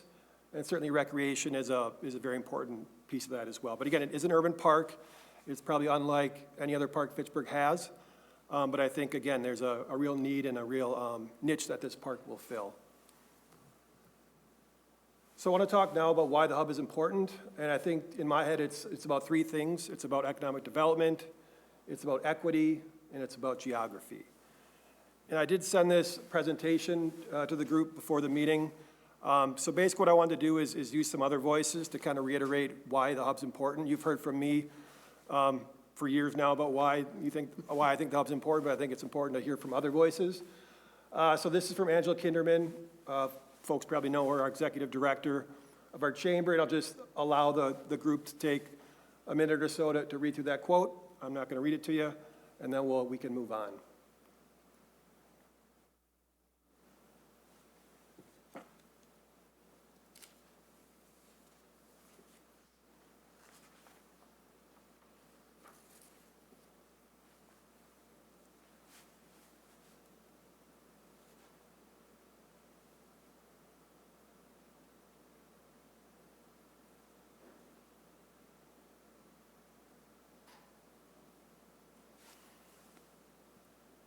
All right, so I think kind of to Angela's point, and to some other, you know, points that are relevant to this body, we've made a lot of investments as a city in that corridor, almost $29 million in the past few years in terms of reconstructing that Fish Hatchery Road corridor. And then we talk about private investment, you know, redevelopment. $75 million in recent private sector investment with another $100 million in the pipeline. And certainly in the next few years, I think we'll see even more development in that corridor. And just to give you a sense of what that means in real numbers, you know, we talk about budgets and you know, you guys have difficult jobs making difficult decisions with competing priorities. But as an example, you know, in the past 5 years, with 2 representative properties up there that have been redeveloped, you just see the massive increases in property value and ultimately, you know, tax collection. So, and obviously there are services that go along with those new developments, but I think that really paints the picture of why that corridor is important and why the hub is a big piece of that puzzle up there. And then again, just to kind of put a cherry on that, on the top of that, 2 quotes from our developers, folks that I think this group knows well. So again, I'll just quickly let you read through those 2 quotes.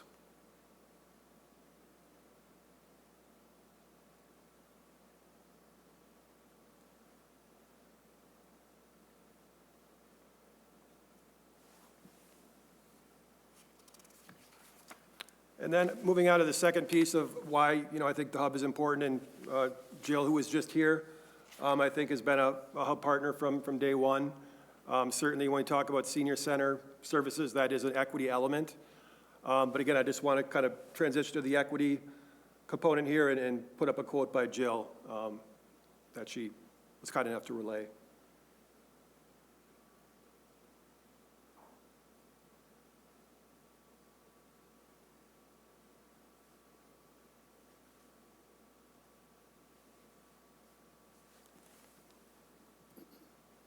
So what that looks like to me in terms of equity as we talk about, you know, citywide resources and priorities. Again, we've made this point before, we'll make it again. We've got 11% of our population in this neighborhood, and we've got 0 City of Fitchburg developed park space. And then kind of putting a period on this equity element, 2 quotes from folks that we worked with over the past few years. One is an H&I grant awardee, Big Brothers Big Sisters. The other is a social worker that is really embedded in that neighborhood, you know, knows the ins and outs of what the neighborhood needs. So again, 2 quotes from 2 partners in terms of the equity element of the hub.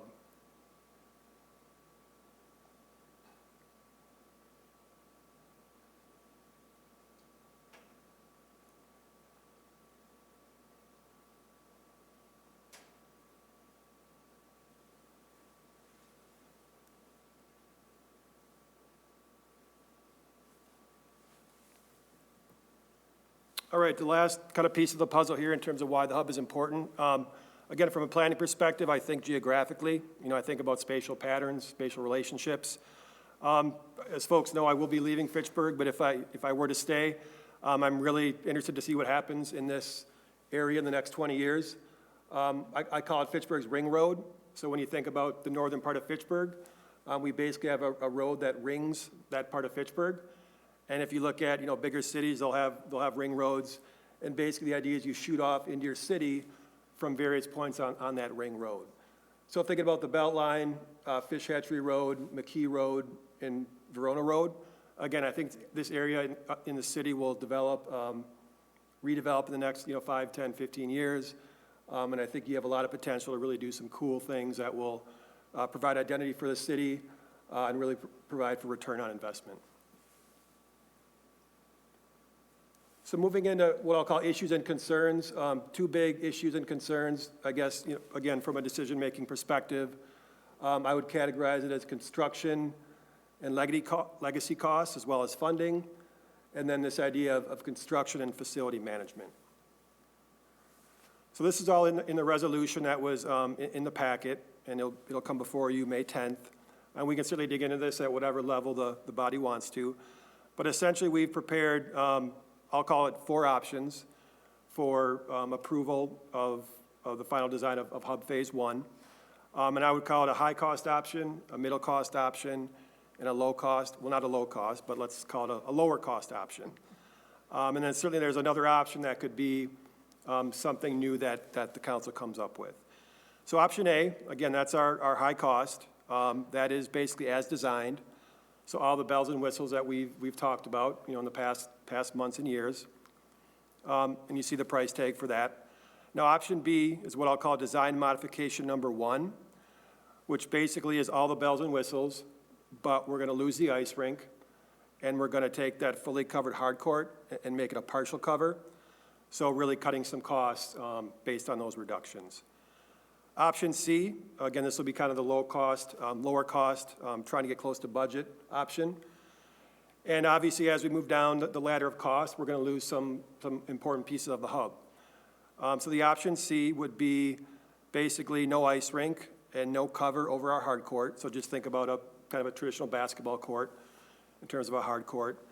We'd lose the all-wheels pump track, the bike feature, and we would propose reductions in certain elements of that shelter building. And then again, you see a price tag for that as well. Now, option D would basically be the opportunity for council to take one of these options and kind of do your own thing with. I do want to point out that both Parks and the H&I Committee did recommend an option D, so you'll see that come May 10th. And they basically recommended what I will call an option A, but with no ice rink. So basically everything except an ice rink, including a fully covered hard court. So when we talk about costs, you know, in the resolution as well, I do want to point out they were as of January of this year. You know, obviously we've been going through a few delays with the approval, and that's fine. But I want to point that out. And then again, I know in the past we've talked about phasing. If phasing is desired, we will likely see additional inflation and mobilization costs, you know, as we continue to push things out, and that's standard for construction projects. Now, moving into the funding side of things, obviously, you know, costs, how are we going to fund this stuff? So we do identify some scenarios in that resolution, and I do want to point out that those scenarios do assume that we will get the full dedication in terms of funding from that Traceway North project. I know right now there's some proposals about maybe a lesser dedication amount, but the funding scenarios do assume a full dedication. And then we also didn't account for the recently approved ARPA funds. I believe it was $200,000 that came after the resolution was prepared. So just two, I guess, points I want to be clear on, you know, as you move towards making a decision. So talking more about, you know, the funding scenario, again, the resolution talks about parkland dedication, it talks about grants and partner support, and then it talks about borrowing. So we're proposing the majority of the funding would come from our parkland dedication accounts to the tune of about $3.7 million. But I want to be clear, and I think it's very important how we got to that $3.7 million. So as it relates to developments in the neighborhood, we're talking about $2.3 million. And then we have another, let's say $930,000 that are not from the neighborhood, but are eligible to be used for this community park. And those have time restrictions on them. So basically, we need to use them at some point relatively soon. I don't know what that timing is exactly, but point being is they need to be spent at some point in the near future. And the third piece is about $500,000 of just general funds from that account that, again, don't have time restrictions, but we feel comfortable in proposing that they be used for this project. So I'm sure a question will be, well, okay, if we do that, are we breaking the piggy bank? You know, what's left in the account? As of now, if we proceed with this scenario, there would be $1.7 million approximately remaining in that account, in that fund. Now, another piece of the puzzle here is, as we all know, we're talking a growing city, new developments, meaning new parkland dedication funds. So in the next year plus, let's say in the next 2 years, we are likely looking at almost $4 million coming into that account. And of that $4 million, about $700,000 will be from this neighborhood. So even if we do proceed with using that 3.7 in the next year plus, we will have, let's say, 4.7 million-ish remaining in that parkland account. And again, and likely in the next year plus, we'll have an additional $700,000 from a neighborhood development. And that says nothing about developments that aren't yet on the books. I mean, I would envision, based on that corridor's history, you will see additional developments proposed, you know, in the next 2, 3, 4, 5 years. So moving into, I guess, the second issue or concern, construction and facility management. Again, I will be leaving the city. Tracy Foss will be taking over the construction side of things, and this was planned even before my departure. The idea was I would kind of be the project lead on planning. Once we get to the construction side of things, she would take over. That's normal public works procedure. Tracy's overseen, I think, both of our fire buildings, so she's vastly experienced in this sort of work. Again, with some of the delays we've experienced in talking with public works staff as well as our consultant, we would recommend a spring breaking ground of next year. Because basically right now, the consultants don't know what to design for. Until a decision is made, come May 10th, they won't know what they're designing for. And designing those construction docks takes time, it takes months. So if we were to proceed this year with construction, we would be starting in the winter.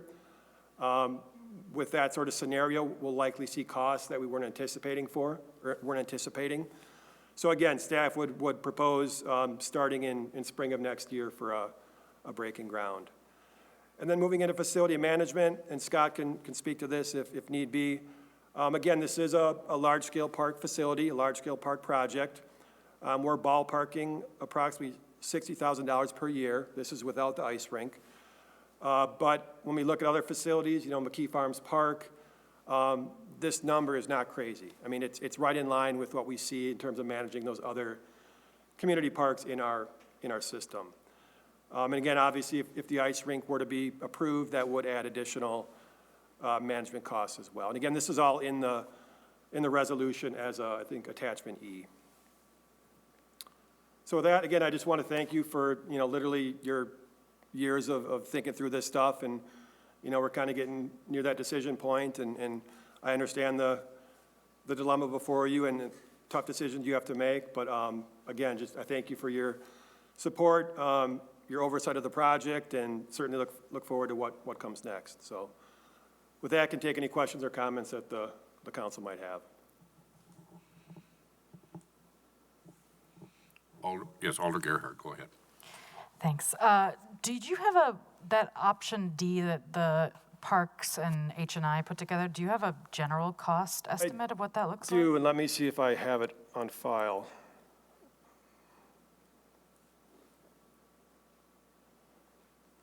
I might have forgotten it. I think it's about 4.7.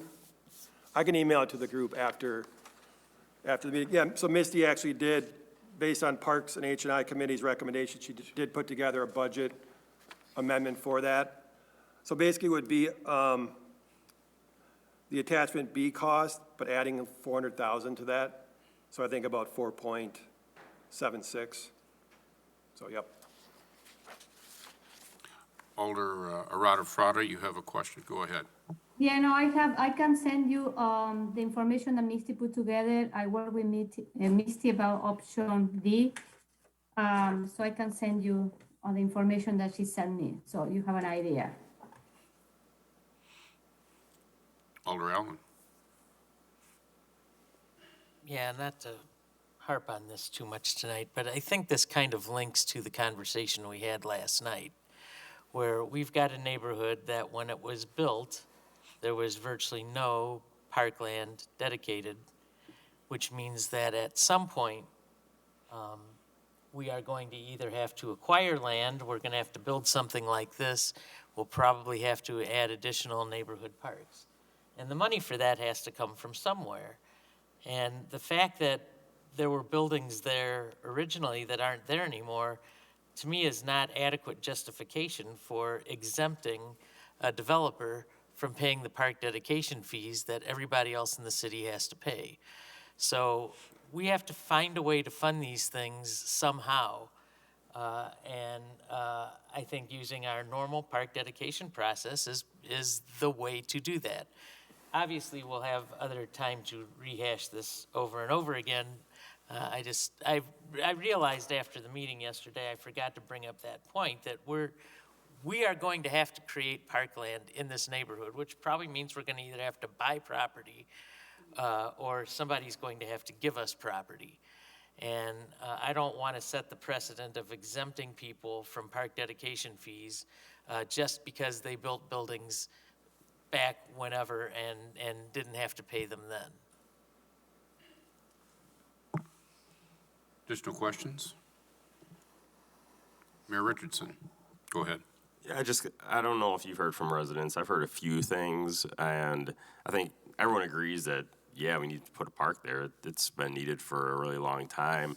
The comments I've heard is, I think one is they don't feel like the roof over the basketball court is necessary. That's what, $800,000, I think. And, someone said you could put a bathroom with shelter with bathrooms. You could place one at Tower Hill. I know that's one that we want to replace. You could put one at South Silver Prairie. I know that's an area park, and I know in our park and open space plan, area parks are supposed to have a shelter with bathrooms. That's the only area park that doesn't. So you could almost do that with those if you wanted to. But I think that's the one. I think the ice rink, I heard was another. And then one person, said that with the shelter, it just seems like it's almost like a half of a community center. And so they just were curious about, is it a shelter or is it a community center? And having a half one, they thought, something like Jamestown Park is a beautiful shelter, and doing something like that. And one person even suggested, if you want ice skating there, I don't know if the whole parking lot is necessary or not, or if you could turn that into a soccer field maybe that could be flooded for ice skating, kind of like we do at McKee Farms Park. So that might be a way to get that ice skating option. And I think there's a need in the summer for some like open grassy field. I don't know how necessary the parking is or not. But I know that, I think Valerie's online too, she had mentioned, I don't know if this is the right time to bring it up, that because it's parkland with the shelter, we gotta be a little careful. I think we're restricted a little bit on what we can and can't do. And so I've heard different things about what people want to do here. And if it's on parkland, there are some restrictions. And maybe Valerie, you want to speak to those a little bit, because I think we're limited in, like, we can't rent space to a nonprofit, for example, I think. So I'll let Valerie speak to that. Oh, I think you're on mute, Valerie. Can you hear me? We can now, yes. Oh, excellent. So hopefully I can provide a little bit of clarity, although I should say it is challenging for me to tell you what you can and can't do without knowing what the plan is going to be. And as I understand, it's kind of a fluid process, and that certainly makes sense in terms of kind of figuring out where we're going with this project. But just very generally speaking, when land is dedicated for park purposes, it's usually dedicated via plat or CSM. Occasionally it's done by deed, but there's a restriction that's essentially like a deed restriction that is placed in the land that makes it for public park purpose. And so what that means is that it has to be used for public parks purposes. So for example, the city can't take a public park and say, build a fire station on top of it without, for instance, going to circuit court and vacating that restriction. Because even though a fire station might be very important and useful for a community, it's not park purposes. And so what park purposes are can be very broad. I mean, it doesn't have to be just what we traditionally think of like a playground and benches and paths, right? Any kind of recreation, nature, and other complementary amenities, I think are certainly reasonable for the city to invest in a park. I think the potential problem that I see us running into, and again, I don't know that it will be a problem because I don't know the exact details of what will happen. But just to give you an example, one of the conversations the city has had is whether we could take parkland and lease it to a nonprofit farm who would then grow food and donate it to a food pantry or a nonprofit. And the problem with that proposal would be that we would be taking parkland and then granting it an exclusive lease, an exclusive use, thereby excluding other members of the community from that space. And that would be a problem. It wouldn't be a problem on city property. It's just a problem on parkland. So in other words, just renting the space to a nonprofit for an operation of a facility is not necessarily in and of itself a problem. I think that could certainly work. I think the problem would be just, it really potentially would just depend on what that nonprofit then does with that space. If the services that the nonprofit provides are open and accessible to the public at large and are park-like that involve recreation or some other services that are, even tangentially related to recreation and open space and park kind of things, then I think that's fine. But if the city wanted to retain the ability to do something a little bit more restrictive, which may very well make sense, and again, I don't mean to step in and tell you what your best uses would be. That's your role as policymakers to determine that. But if we wanted to maintain more flexibility in terms of having at least some of that space available to say the city, look, it's not park space in the traditional sense, but it's public benefit, and this is what we want to do with it, then it may make some sense to place that portion of the facility not on park land. So in other words, on land that isn't dedicated as park space and it isn't purchased with park fees. So I hope that helps. And I'm happy to kind of hopefully clarify more of that if I can. Designed for exclusive leases to anybody, just to be clear on what the building's intent was, so. Yes, Alder Rutherford, question? Yeah, so I want to clarify a couple of things that, so the idea is the facility that we are building, we try to build there is a shelter, like any other shelter in a community park. And a not-for-profit or several other organizations can rent the shelter for a day, for a 2 day to do some activity. Maki Park is another park that they have a shelter, and the shelter is also rented by not-for-profit and residents all the time. And it also was a land dedicated to the city. So the idea that, I don't know where is coming this idea that we are gonna rent the shelter to a not-for-profit. I think it's gonna be open for rental purpose because this is the idea is also to collect a stream of revenue to cover some of the expenses like we do with the rest of the shelter in all of the other community parks. So if we are talking about renting exclusively to a not-for-profit to do some programming, this is where are you coming, Valerie? Because I want to understand from where you're coming with all these comments. Yeah, so I've heard kind of a number of questions posed to me by staff in terms of possible uses of the space.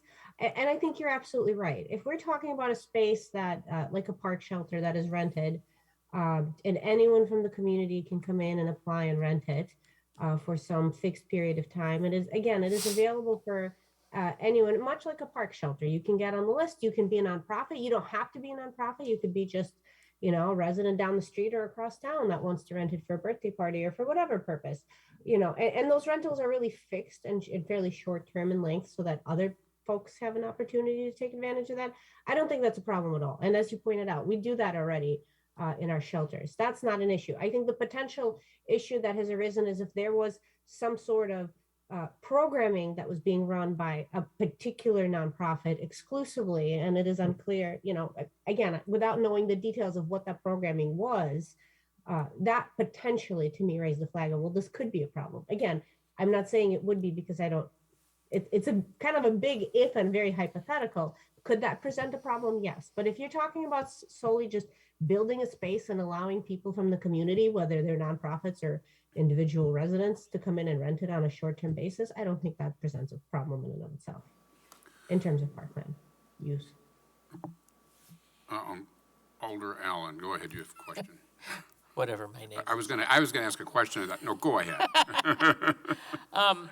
Something I would like to see, and the thought occurred to me about a week ago, that area there that's a parking lot, a 60-stall parking lot. So, because most of the people on the council don't know the history of this, across the street is a very large parking lot. And that parking lot is next to a building that the Fairways Apartments uses as its office. The Fairways generally doesn't have more than 2 or 3 or 5 cars there at any given time. The reason there's a gigantic parking lot there is because that building used to be a bar that had a lot of problems, and so ultimately the city shut it down. We revoked the operator's license, we revoked the alcohol permit, and so that bar is gone. But I think it might be better for us to consider talking with them about possibly using some of that parking lot that they don't use, because it just sits there and gets rained on and gets snowed on. What I would like to see added, and it probably doesn't cost much more than a parking lot does, would be to look at some sort of skateboard facility there, because I know there's been a lot of comments from teens in the city about the lack of that type of facility available. Comments, a couple thoughts. So yeah, I have the site plan up on the screen. If you notice kind of this U shape that the parking lot does with the pedestrian spine, that was an intentional design based on conversations with our fire chief. So basically that provides parking, pedestrian walkways, but also like a fire route or a fire lane. So that's, I guess, point one in terms of why we kind of have the parking lot where it is and why it's scaled that way. A second point would be, again, this is supposed to be a hub. There'll be a lot of activity, we hope. Hopefully festivals, movie nights, family reunions in the shelter building. So we wanted to allow for parking off-street close to those facilities for loading, unloading, grandpa and grandma's ease of getting into the site. So point taken about, parking on the south side, but we felt like the north side had needed parking. Certainly, if something develops on the south side, whatever that might be, we have been in conversation with Plesco about getting a full easement for use of that lot for any south side city development, so. Well, and to your comment too, Jay, about the skateboard park, actually the all wheels track is going to perform that function where it will be available and usable by the skateboarders, if you would. So that kind of check, that's used for that. And I have a question for Valerie. I think there seems to be some disjoint regarding the leasing the space for a day versus long-term, or that nonprofit coming in. I mean, I think you're speaking to the long-term. I mean, that seems to be where we may run into an issue. Is that correct? That is correct. And I would go further and say just the sole act of leasing to a nonprofit for purposes of operating some services on behalf of the city, essentially as a contractor, wouldn't necessarily be a problem either. For example, if you wanted to outsource some of in effect, the operation of the park to a contractor, whether that contractor is for-profit or nonprofit. I think the potential issue that we could run into is whether the services provided at that facility are open to the public and are, for public park purposes. Ultimately, that would be, my question. It's less about who's operating it and more what's happening there and whether it's available and open to the public. So I hope that helps. Okay, thank you. Alder Wheeler.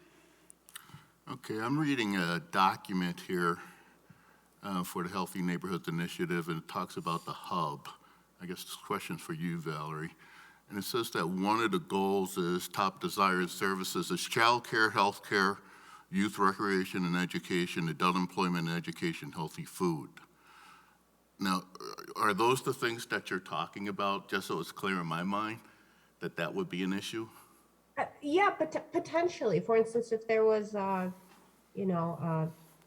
like a hospital-like use where there's like a nonprofit clinic providing hospital services, I think, again, we're getting pretty hypothetical here, but things that step away from park use, and again, where somebody would be able to exclude the community members from coming on site and making use of the facilities. And just to be clear, the facility on the north side is a park shelter. It's similar to our other park shelters, and will be used the same way that we use our current park shelters.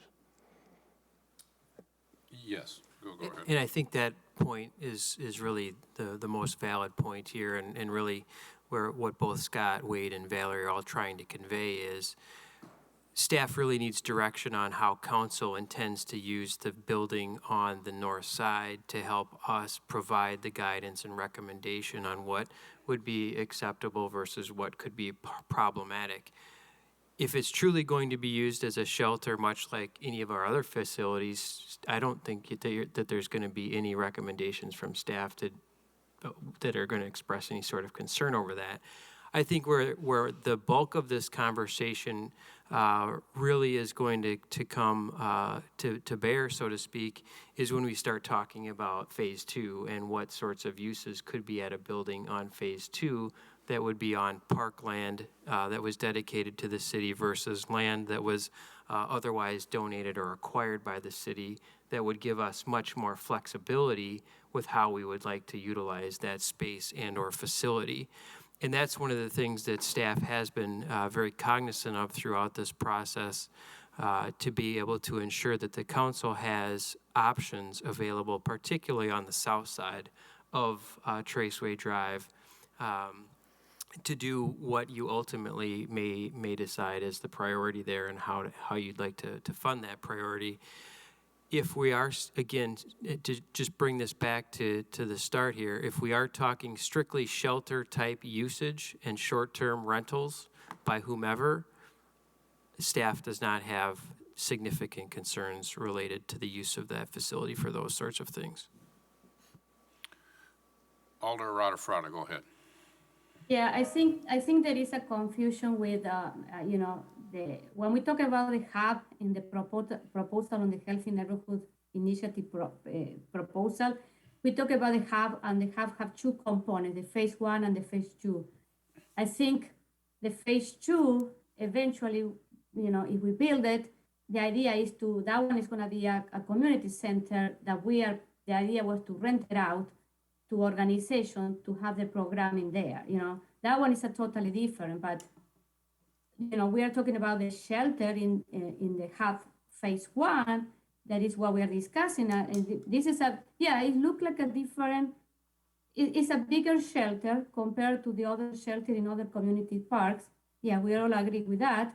And eventually they can have other, the spacious is going to be larger.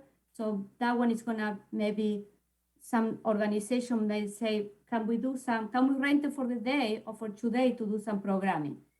Like they can rent the Marquee shelter, they can use it the same way. So this is what I think there is a confusion about the uses, because I think it's because of the phases of this program, of this hub. Mayor Richardson, go ahead. Yeah, I think the confusion for me is when this was presented here, there was talk about having staff offices in this building and someone running a concession stand. If it's like a McGaw Park or Jamestown Park shelter, I think absolutely, that's perfect. That's great. I think this is going to be easily one of the top 5 parks in the city, and maybe number 2 behind McKee, even with some modifications, small modifications. Alder Gerhart. Yeah, I mean, that's exactly my understanding from the presentation. It's a shelter with just indoor space that can be used year-round, so that any sort of organization that's running a program, or Latino Workforce Academy, if they're having a class there, Girl Scout troop, I could bring my Girl Scout troop there. And that's how my understanding of it. And I understand that phase 2, I think we're kind of thinking about phase 2, and that's a separate conversation that obviously is going to have there's a lot more to that conversation that will come down the line. But I was operating under the impression that this is it's just a nice shelter that can be used year-round, which I do think is important for this area. I think we should have space inside that can be used at all age levels throughout the winter. And that's also why I like the covered hard court. And I know there's expense to that, but I mean, that covered space that connects, my understanding is that it connects to the shelter, that gives us a lot of flexibility to have winter events. And not just for the neighborhood, but for the city of Fitchburg. We could have winter events in a way that I don't think we have another facility quite like that, where there's some indoor space with a significant outdoor covered space. I kind of think about it like how the Agora Holiday Festival, how they have they kind of cover the sides and they do a festival. I could see something like that happening in that sort of space. And so that's why I really love the idea of the covered hardcore. And it's sounding to me like the covered, to make it between the half and the full was $400,000. So the covered hardcore's around the $800,000. Yes, we didn't technically design for a partial cover. That kind of came in as a last minute potential compromise. But yeah, the full cover is $800,000. Yeah. So we just made a educated guess that half of that cover would be. But what's interesting is that we're probably not going to do this till next year. We were thinking about this year, but the projection is to add another $700,000 in park improvement fees from this neighborhood for 2023. So I think there's a lot of justification for keeping the covered hard court, the full covered hard court, which is what my understanding is that Parks and H&I. Correct. That's the option that they proposed. And I'd be interested to hear what the council has to say about the covered hard court personally. Did I see your hand, Jim? Oh, okay, right. Yeah, Joe, go ahead. Yeah, since you asked, I think the two things to re-emphasize is one, what Wade mentioned about the amount of revenue that the actual development in the area is bringing to the community. He put the numbers right in front of us. The other thing is the potential revenue that it may bring. I just think about if the draw economically for a skating rink may be huge. I can't estimate it or guess or project what it might be. But if, say, a business wanted to do some sort of event there, or there was some sort of annual ongoing thing that becomes like a staple of Fitchburg, I think that could be really, really big for our city and its visibility. It is, in some sense, an investment. It's an investment that's already been made through, all these funding streams that we've been talking about, but it's also an investment to be made in that it could bring something of tangible value to the city. So that's my opinion on that. I haven't looked at what that might be, and we don't know what that might be, but I think that's fair to consider as we're making this decision. On that note of the word investment, have we looked at any other communities that have done similar, or are we unique and we're taking the first step at this? There are other communities as far as ice rinks or larger community centers, or not community centers, shelters. Yeah, as an example, I live on the east side of Madison behind East High School, Tenney Park. Years ago, not that long ago, they put in a nice shiny new shelter on the ice rink there. The square footage is, I think, at least the hub proposed, if not even bigger. I think in kind of signature parks, you'll see this kind of development. Ice rink, Monona's got one. I think people are understanding the importance of their park systems and investing in them accordingly. And again, I would just point out that, I made the point about geography. We use the word gateway. This is the city's gateway.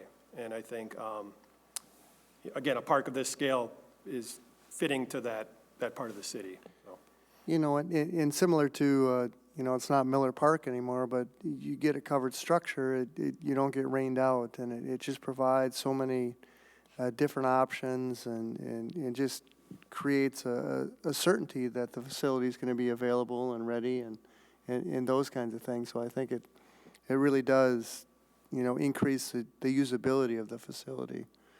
As Joe said, a sound investment in activities. Mayor Richardson.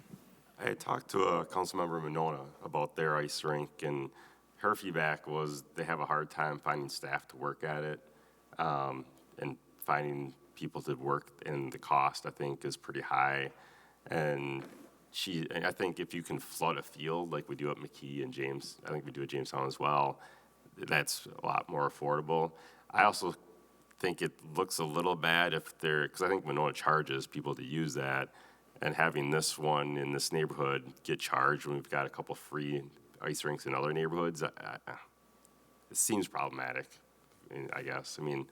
Maybe it draws people from other areas, but I guess that'd be a concern I would have if it's something that is paid for, which I think that having a free flooded field, I think, is a great option, and I think it would be great to have ice skating up there.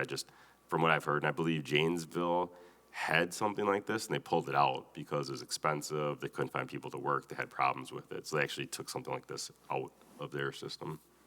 So that's just what I've heard from others. Yes, Alder Radefrada, go ahead. So in the I think it was in the Parks Committee meeting in March. I don't remember where you can. The director of parks from Monona came and gave a presentation about the ice rink. So you can watch the meeting. It's a great presentation. They also have, Monona has a sponsor for the ice rink, and it's a portable ice rink, what Monona has, you know. What we heard from the parks director were a lot of good things. He never mentioned about, you know, some of the issues that you mentioned, Aaron, maybe they are true. But the idea is that they have the Monona Bank is one of the sponsors for the ice rink for, I think, for 10 years, and they cover like the majority of the expenses. But it's a portable one. It's not a fixed one. So that one could be another option for the future. You know what I mean? So. Additional questions, discussion? All right, seeing none. We'll move on to our next agenda item. Thank you very much, Wade and Scott. Thank you. Thanks. And our next, Got it. It's American Family Fields. American Family Field. Thanks.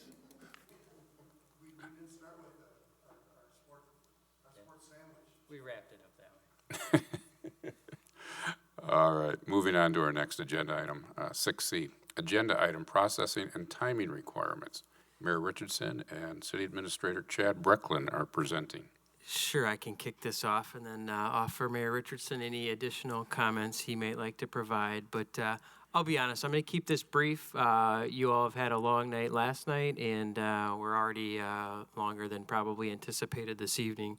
And also, I will consider you all veterans of the City Council, and therefore don't necessarily need too much reminders here. But when talking about agenda item processing and timing requirements, the easiest way to think about this is Thursdays before the meetings the following week is when the agenda is due at noon. So if you wish to have anything added to the agenda, please contact staff, typically me and or Aaron or Tracy in the clerk's office, to request an item to go on the agenda at least 48 hours in advance of that Thursday noon deadline. The more time you can provide staff, the better. There are always things going on in city operations, the fire of the day or the project of the day or whatever case, just normal courses of business. So whenever we get these sorts of requests that come up, the more time we have to process those, the better. Two alders also, just as a reminder, in the absence of having the mayor allow an item on the agenda, which he's been quite flexible in allowing items on the agenda during my short time in this role. But otherwise, in the absence of the mayor adding something to the agenda, two alders may request something to be added to the agenda as well. So, as I've said last week during our informational meeting, our organizational meeting, staff is a resource for the council. Please contact me to utilize those resources, and we're happy to help each and every one of you out getting your questions answered, your resolutions put together, and so forth. So that's all I have on that topic. Mayor Richardson, anything you'd like to add at all? Not much. I mean, like you said, everyone's been around for a little while now, so you kind of know what to do. And like Chad said, touch base with him or myself if you want to do something, you have questions about something to do. Regardless of how much I love the project, I can help out with process and things to think about and people to make sure you're touching base with. I'm happy to do that at any point in time. So that's really kind of, people have been on council for a while now, so that helps a little bit for efficiency. Very good. Questions, discussion? No? All right. Moving on, item 7, announcements. The next committee of the whole meeting is May 25th, 2022. Do I have a motion to adjourn? All right. Second. Those in favor signify by saying aye. Aye. All right. The ayes have it. Motion carries. We are adjourned at 9:18 p.m. Thank you.